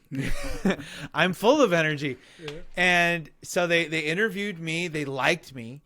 And they wanted me to actually come in and shoot their Christmas special. And that made me feel really good. I'm like, oh, wow, they really want me to do this. But I couldn't. There was a scheduling issue where I couldn't make the taping. And they only gave me like a 2 or 3 day notice. And I said, guys, I need for my work purposes, I need at least like a week. You got to let me know like a week ahead of time. So they went, okay. And then I didn't hear anything for maybe 2 or 3 weeks. And then they called me back again and they go, hey, we want you for the show. Can you come out? Can you do October 15th? I think it was like 8:30 in the morning. And I'm like, yeah, that's perfect. Yeah. And so you have to go down. You got to do a COVID test, and you got to bring your proof of vaccination and all this stuff. And then I go out there the day of, and you have to You have to wait there. You're in costume. You have to come in costume. And I was a giant pickle, so I was Pickle Pat, which is actually a character that I do on TikTok. It's a talking pickle that I animate. I try to be funny with it. Yeah. So I was Pickle Pat. And you go in and because of all the protocols, you know, you're trying to get to know everybody around you. There's not many people. It's not like back in the day when they had a whole crowd. If you've watched the show, there's like 12 pods up there. So there's not many people. So we were doing our best to get to know each other and just kind of learn each other, have fun. And so, hopefully I maybe got some people into the DDPY community from there because I talked a lot about it while I was there. And then there's this lady that goes around and she walks you through what's going to happen when you go inside. And one of the things they have to talk to you about is if you get calls up, if Wayne Brady calls you up to do something, to make a deal. And she goes, okay, so if he says, tell me about you, what are you going to say? And I went through all the normal spiel that everybody else does. And I said, oh yeah, my name is Pat and I'm a security supervisor for Volcom. And I have a wife and 2 great kids at home. And, hi kid. I'm doing all that crap. And she kind of looked at me and she went, that was really good. She goes, but everybody's saying that. She goes, is there anything special about you that's different? And I went, yeah. I said, I'm a lifelong WWE fan. And Wayne Brady was actually a host for Monday Night Raw a few years ago. And I remember watching that episode. I remember him taking a RKO from Randy Orton. I said, and because of that lifelong obsession with professional wrestling and WWE, I found DDPY. And she goes, what's DDPY? And I said, I go, you might know DDP Yoga. She goes, okay. She goes, okay. And she's starting to get all excited. And I said, because of that, I lost 120 pounds in the last 6 months. And so she's like all jacked. And she's all excited. She goes, okay, forget the family. And I'm like, oh, okay. She goes, this is what you're going to say. Because they produce Wayne Brady. So they'll kind of tell him like, okay, when this guy comes up, this is the question you're going to ask. Don't ask him about it. Just ask this question. So she goes, you're going to say that you're going to call it DDP Yoga. Don't call it DDPY. Call it DDP Yoga because more people are going to know what that is. Because I knew what that was. I didn't know what DDPY was. I said, okay. She goes, okay, when you say you lost 120 pounds, say since Easter. Don't say in the last 6 months. And I'm like, you did that really quickly. Like, you did the math on that really quick. Yeah. And she's like, yeah. She's like, I'm pretty good with that. And I go, okay, so I'll say since Easter. And if you watch the show, I say 120 pounds since Easter. That's April. April to October is a really awesome feat. Now, April to January is still a really awesome feat, but not quite as impressive as April to October. So we all go in, and we're all getting to know each other pretty well. Like I said, and there's this one guy, and on the show, he goes up and does the big deal. He wins the big deal. I told him before we went on there, I said, spoiler, you're going to get the big deal. And you're going to win the big deal of the day. And he was an 18-year-old kid. He was doing something, and I was congratulating him on it. I'm telling him, I'm like, don't lose this lust for living life. Keep doing this. Keep being this kind of person. Live this kind of life. And I said, because of that, you're gonna take it all. So he gets called up. He wins like a little, one of those little scooters. And a trip to Vegas, which I'm like, oh, what a prize for an 18-year-old to go to Vegas where you can't do anything. Yeah. So they're going to corrupt him right off the bat. Yeah. And so then I'm waiting most of the show. And I remember thinking in my head, I just don't want to play a game. I don't want to play a game. Because if you watch Let's Make a Deal, you want to make a deal. You want to get up there and have him give you option A or option B. Do you want the curtain or do you want the box? That's what you want. Your odds of winning are better that way.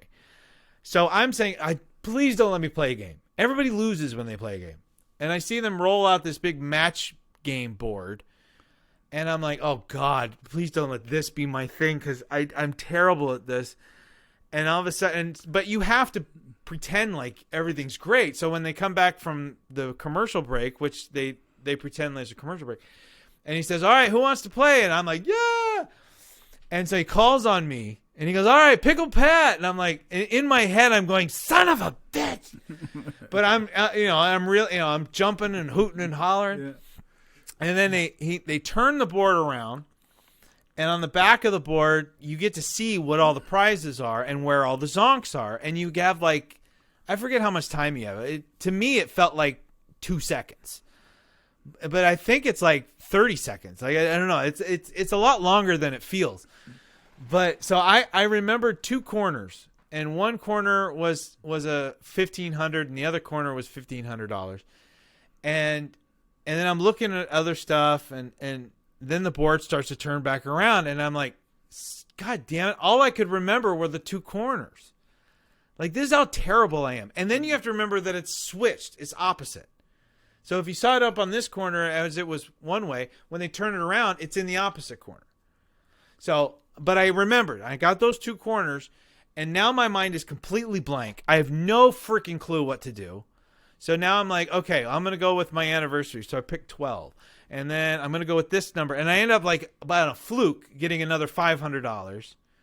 No zonks yet. And the only way to lose everything is you have to match two zonks. So now I'm listening to the people behind me and praying that they paid more attention to the board than I did. And so I'm listening, and I'm going, okay, I'm hearing 3. Okay, I'm going to go with 3. Okay, I'm hearing this. I'm going to go with this. And then I matched curtain number 3. Still no zonks yet. And even Wayne Brady's like, you are on a roll. And so they open curtain number 3, and it's a new car. A new car. A new car. And here's the funny part. So when you watch the show, you see the car. The car wasn't there when we shot the show because of the chip shortage. Could you say that again? Oh, sorry. Trouble hearing you. Sorry, my phone went off, or my watch thought I said was talking to it. Yeah. So when the curtain opened, there was no car because of the chip shortage. So they don't always have the car there to show. So there was a picture of the car. There was a TV. There was a TV set up with a picture. Yeah, and the funny part is the picture looked way better than the actual car. Because it's a 2021 Ford EcoSport is what I won. And I mean, I was hooting and hollering, and because I mean that's huge. And then the very next pick was a zonk, and so he gives you the option: you can keep playing and risk it, or you can keep what you've won. I've just won $2,000 in a car. I'm sitting my ass back down in that chair. I'm done. Yeah. And everyone was like, dude, that good choice there. And I'm like, yeah, you're darn right. Yeah. But I was the highest winning player, so I got offered the big deal of the day. And because my total was 23,000 and change. So in the big deal of the day was 29,000. And I'm thinking it's probably another car. Yeah, a bird. Yeah. So I'm just like, you know what? No, I'm very happy with what I have. I thanked him and I said, no, I'm turning it down. The next lady up on the list won $15,000 cash. She turned it down because she was just going to take the cash, and she had things she was going to do for her kids with it. And we were like, yeah, great job. Well, my buddy that I predicted was going to win the whole thing, but he's sitting behind me, and I turned around and I looked at him because I knew he was next. Yeah. And they called on him, and he looked at me, and he looked up, and he went, I'm going for the big deal of the day. And he walked by me, and I said, I don't give a fuck. Whatever number you're confident with, you stick with it because you're winning the big deal of the day, just like I told you. And he went, okay. And he's a big Transformers fan. And his favorite Transformers movie was Dark of the Moon, which is the 3rd Transformer movie. So he based his curtain pick on Transformers. And so he picked number 3. Yeah. And he goes, and he's like, are you sure about that? And he's like, yes. And then I'm like, okay, good. He took my advice. He stuck with it. And they opened curtain 1, and I forget what curtain 1, but it wasn't anything great. They opened number 2, and it was a pool table, which my wife would have loved. And then they open number 3, and it's a brand new Jeep, like Wrangler or something like that. A beautiful car. Yeah. Just a beautiful car. And he lost his mind. I was so happy. I won something, but like I was so happy for this kid. And he and I walked out together, and we walked back to our cars, and we talked for a good like 10, 15 minutes afterwards, just where I was just trying to tell him, just reiterating, dude, let this be the starting point for you to get out there and keep doing great things. Don't let anybody take you down. Don't let anybody tear you down. Take this win and run with it, man. Do whatever it is you want to do in life. And he was so grateful for me taking the time to do that. He was such a great kid. I mean, I wish I had exchanged numbers with him. I wasn't thinking about it. I was just in mentor mode at the time. And so the whole experience from beginning to end was just amazing. It's awesome, man. And then when it happened, and then I got to post it, and I posted it, and to see, my plug for DDP on national television, DDPY national television, millions of people are seeing that. Yeah. And Paige McMahon commented on that, like I never thought a Pickle. I'd see a Pickle promoting DDPY on national television. DDP was super stoked about it. Everybody was so happy about it. And I still haven't gotten my prizes. You haven't got the card yet? No, they have 90 days after the show airs to get you your stuff. I just got a notification yesterday that the money is on the way. So the money should be deposited within the next, probably within the next week, I would probably say. And then I'm supposed to get a call from a car dealership, and they're going to, once they get the car, they'll call me to set up me getting it. But the really cool thing is, like I said, I'm not thrilled about the actual car itself, but you can take what Let's Make a Deal is paying for that car, and you can put it towards something else. Yeah, any car out there. And there is a brand new car out that it's a new truck called the Ford Maverick. Yes, electric truck. And it's a kind of a hybrid. And so I saw that first time I saw that thing, I fell in love with it. I think it's a great looking car. I love the fact that it gets great gas mileage, which is rare in a truck. I don't need a big bed, just enough for me to DJ with. And it comes standard 4 doors for a family, and it's got plenty of room. So I'm like, I want that car, but it's probably too expensive. It's cheaper than my Ford EcoSport, the base model. The Ford EcoSport is $21,000 and change. At least that's what Let's Make a Deal is paying for it. The Ford Maverick starts at $20,000. So my goal is to literally drive my current car, my current SUV, which is a 2016 model, and drive that to the dealership, trade it in, get the new car, and drive home. No payment plans, no worrying about taxes, because hopefully what they would give me for my car, which should be a decent amount, because it's well taken care of, should let me just walk in and walk out. That's the goal. And if I have to go into some of that $2,000 that they gave me for winning, then so be it. As long as I end up with that Ford Maverick, I'll be happy. I want to see a picture of it when you get it. I will definitely be sharing that one. You can best believe that. All right. I mean, I'm hoping it works out. Worst case scenario, I'm allowed to turn it down. I'm allowed to just say no, because no matter what happens, if you take it, you have to pay the taxes on it. Mm-hmm. They count that as income, and so you got to take care of your taxes on it. So, if I turn it down, it just means less of a tax bill for me, and I'll take that. I'm good with that. But we'll see what happens. But no matter what happens, like I said, the experience was incredible. It's something that again was just another way of me just announcing to the world, Pat Sims is here, and I ain't going away anytime soon. I'm 41 is just a number. I talked about going into the entertainment industry, and I've had people tell me, you're too old to be thinking about that. No, I'm not. You're not too old for anything. I don't care. Steve Carell didn't get his break till he was in his 40s. So what, I'm no Steve Carell, but you know what? I'm me. Yeah. Well, and I'm gonna make something happen. Okay. I'm gonna make the world stand up and watch. Well, you dream big. You never know what you're getting. Yeah, I'd rather dream big and come up small than not dream at all. Because then you don't come up with anything. That's right.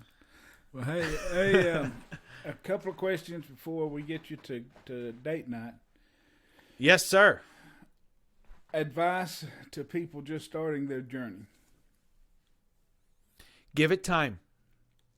Patience. Be patient with the process. It's going to work. It will work. But you've got to let it do its thing. Don't get too eager and antsy with, seeing big numbers right away or looking for drastic changes right away. Just stay true to the program. All right. Find what works for you. Don't base your success on someone else. Don't look at what I did and then, if you try to emulate what I did, great.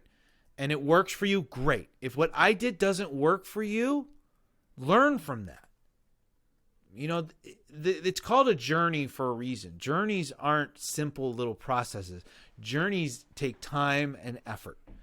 Going through the jungle is a journey. Walking from your bedroom to the bathroom is not a journey.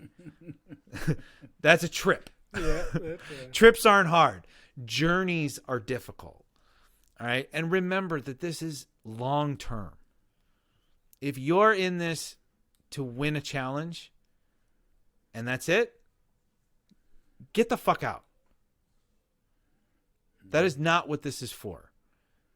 This is for making a life change to be a better person, better human being, better husband, better father, better wife, better anything, just better.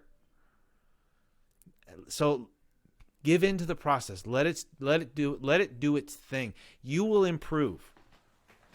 Improve it. You'll improve every day. So don't give up. Just stay true to it and be patient. It'll happen. I promise that. If somebody wants to join the Positively Unstoppable Challenge for 2022, how do they join? Mm-hmm.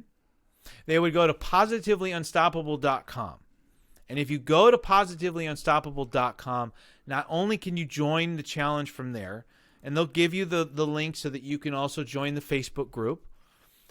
You can also see all of the stories from last year's champions. So you can see Brian Tan's transformation and his story. He was our grand champion. I was number 2. So you will see my transformation, my short little essay story. And definitely check us out. Check out our stories because they're all different. All right. And one of the things that I would also recommend, if you join the challenge, go and subscribe and follow to DDPY's YouTube page. That's where you can find Vance's story. You can find Arthur's story. And you can also find our stories. They just put Stephanie's out. Stephanie's was great. I loved it. I can't wait for mine. I know they're working on it. I don't know when it'll be out, but I can't wait for mine. I'm probably going to cry like crazy. Yeah. But they just released one about how everyone has a different story. Everyone's story is unique. And that's the first time I ever heard myself say those words. If my family came home and I wasn't there, that they'd be better off. I'd never heard myself say that before. I've spoken it many times, but I've never heard it. It hurt me to hear that. But then I leaped for joy to see myself at the end of that video and to see all of us at the end of the video just giving encouragement and telling people how that particular chapter of our story ended. So yes, positivelyunstoppable.com. Check it out. Get inspired from the previous champions 2020. Candy Hearn, just incredible human being. Got to know her when I went out to Georgia. She was the grand champion for 2020. Justin Dobbins, I've just recently got to know him. He was one of the champions from 2020. I could go on and on about all these guys. Maria, Brian, everybody. They're amazing people. I know you only asked where they could do it, but man, I encourage people so much to become a part of this, really get invested in it. And the Positive Unstoppable Challenge, even if you've already lost a ton of weight, join it anyway. I'm there. All the previous champions are there. We're helping. We're encouraging people. And remember, it's not a weight loss competition. You don't win because you lost X amount of weight. You don't win because they don't base off of the percentage of body weight lost, like Biggest Loser. They're looking at a change in they're looking for your story. They're looking for your physical transformation and your documentation, but they want to see a life change. That's what they're looking for. So yeah, I can't encourage people enough to become a part of DDPY and get involved in that challenge. Even if you don't think you can win it, Great. You know what? That's even better, because I never thought in my wildest dreams that was a reality for me. And I made it happen.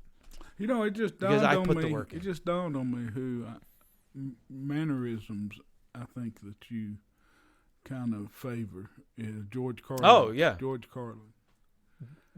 I love George Yeah, Carlin. I think you've got some of the mannerisms and some of the. I talk with my hands. Yeah. You know, and it's funny when I do these shows, like for my podcast, which is on For You Productions here on YouTube. But I always try to keep my hands down, which turns into me focusing on my dominant hand, which is my right hand, which means my left hand is constantly doing stuff all the time. Yeah.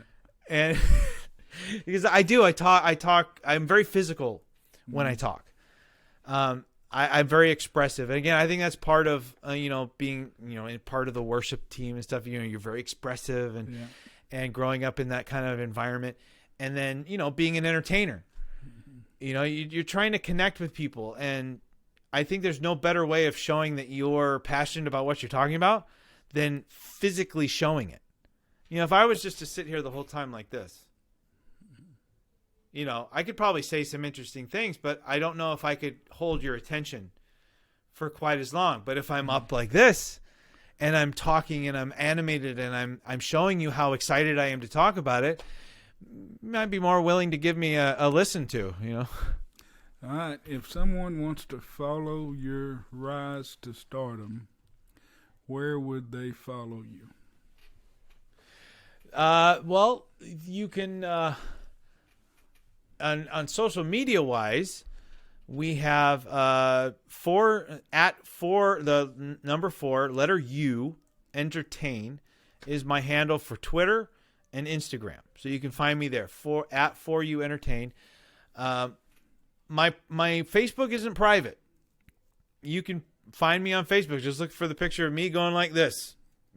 That's my one of my champion pictures. So, it's not private, and it doesn't mean I'm going to accept friend requests from a ton of people. I like to know people before I accept it, but you can look me up there. You can see me there. You can also see information on me, like I said, from DDPY, DDPY.com, positivelyunstoppable.com, their YouTube page. You can find me there. And then, of course, my YouTube page here on YouTube is 4U Productions. Again, number 4, letter U, Productions. And I've got my podcast there. I've got lots of videos. Some of them are going to be coming down here pretty soon. So get on over there and check them out. Like my fake news network, that's going to be coming down here pretty quick because I don't have time to write scripts like I used to. So I have had to let a few things go in order to achieve the dreams that I'm shooting for now. And then Apple Podcasts is where the audio version of my podcast is. And you can look at 4U Entertainment Podcast. That's one of them. And then 4U Health and Fitness Podcast is the other. Or you can look up Patrick Sims and you can find me that way. So those are generally the ways that you can reach out to me. I am on TikTok, but to be honest, I haven't done it in a while. Pickle Pat took a break, and so I don't even remember what my handle is. I'm pretty sure it's probably 4U Entertain. Yeah. That became like my standard. So I think 4U Entertain is my TikTok handle as well. So, and I'm not shy. If you send me a message on any one of them, I may not respond that day because I have since the challenge, I've been getting quite a lot of messages, a lot of people asking questions, and wanting advice and so forth. And I'm more than glad to help anybody out. So if you want to send me a message, please, I encourage you to do so. Just be patient. As I said before, be patient with me. I will reach out to you for sure. I don't ignore anybody. And final word, what do you want to be your final wisdom point for your podcast? My final wisdom point. Don't wait. Don't wait to make that change. Don't wait to do what you've always wanted to do. I'll reiterate what I talked about earlier. Have a dream, have a vision, make it clear in your head what it is, and then go for it. And don't let anybody hold you back from going for it. Be whatever it is that you want to be. That's my big thing, man. I lived so long without living. I was just on this earth. That was all I was. And now I'm a part of it. I'm actively participating in life. And if you're not, you are missing out. So that's my I don't care what age you are. I don't care male or female. If you're 100 years old, look at Ted. Ted, also on the DDPY YouTube page, you can see him doing that Usher video. Was he 87? 87 years old. 87. That's my hero right there. I want to get Ted on here. I want to depose Ted. You want to hear really quickly before we end? You want to hear a funny story? Yeah. So I met Ted at the Christmas party, at DDP's Christmas party last year, and I walked up to Ted, and I introduced myself. And when I met my wife, all right, so I have to segue here really quickly. When I met my wife, the night we met, she asked me what my name was, and I said, my name is Pat. She said, Matt? I said, no, Pat. She's like, I know, Matt, because we were in a loud karaoke bar. And she said, and I said, no, Pat with a P. And my wife went, who the fuck, what's Matt with a P? So it took us like half the night for her to understand that my name was Pat, P-A-T. Yeah. So now fast forward 13 plus years later, or almost 13 years, 13 plus years later. And now I'm meeting Ted at the famous DDPY Ted at DDP's Christmas party. And I walk up to him, I introduce myself, and he doesn't know who I am. He's not following the challenge or anything like that. But I said, my name is Pat. And he goes, oh, Matt. I said, no. You might as well just change your name to Matt. Yeah. I said, no, my name is Pat. And he kind of looked around like, what the hell? Like, yeah, I said Matt. And I go, no, it's Pat with a P. And he literally just looks at me. He's like, Matt doesn't have a P. And I went, never mind. Well, never mind. You know what this means? You can call me Matt. You're going to have to marry Ted.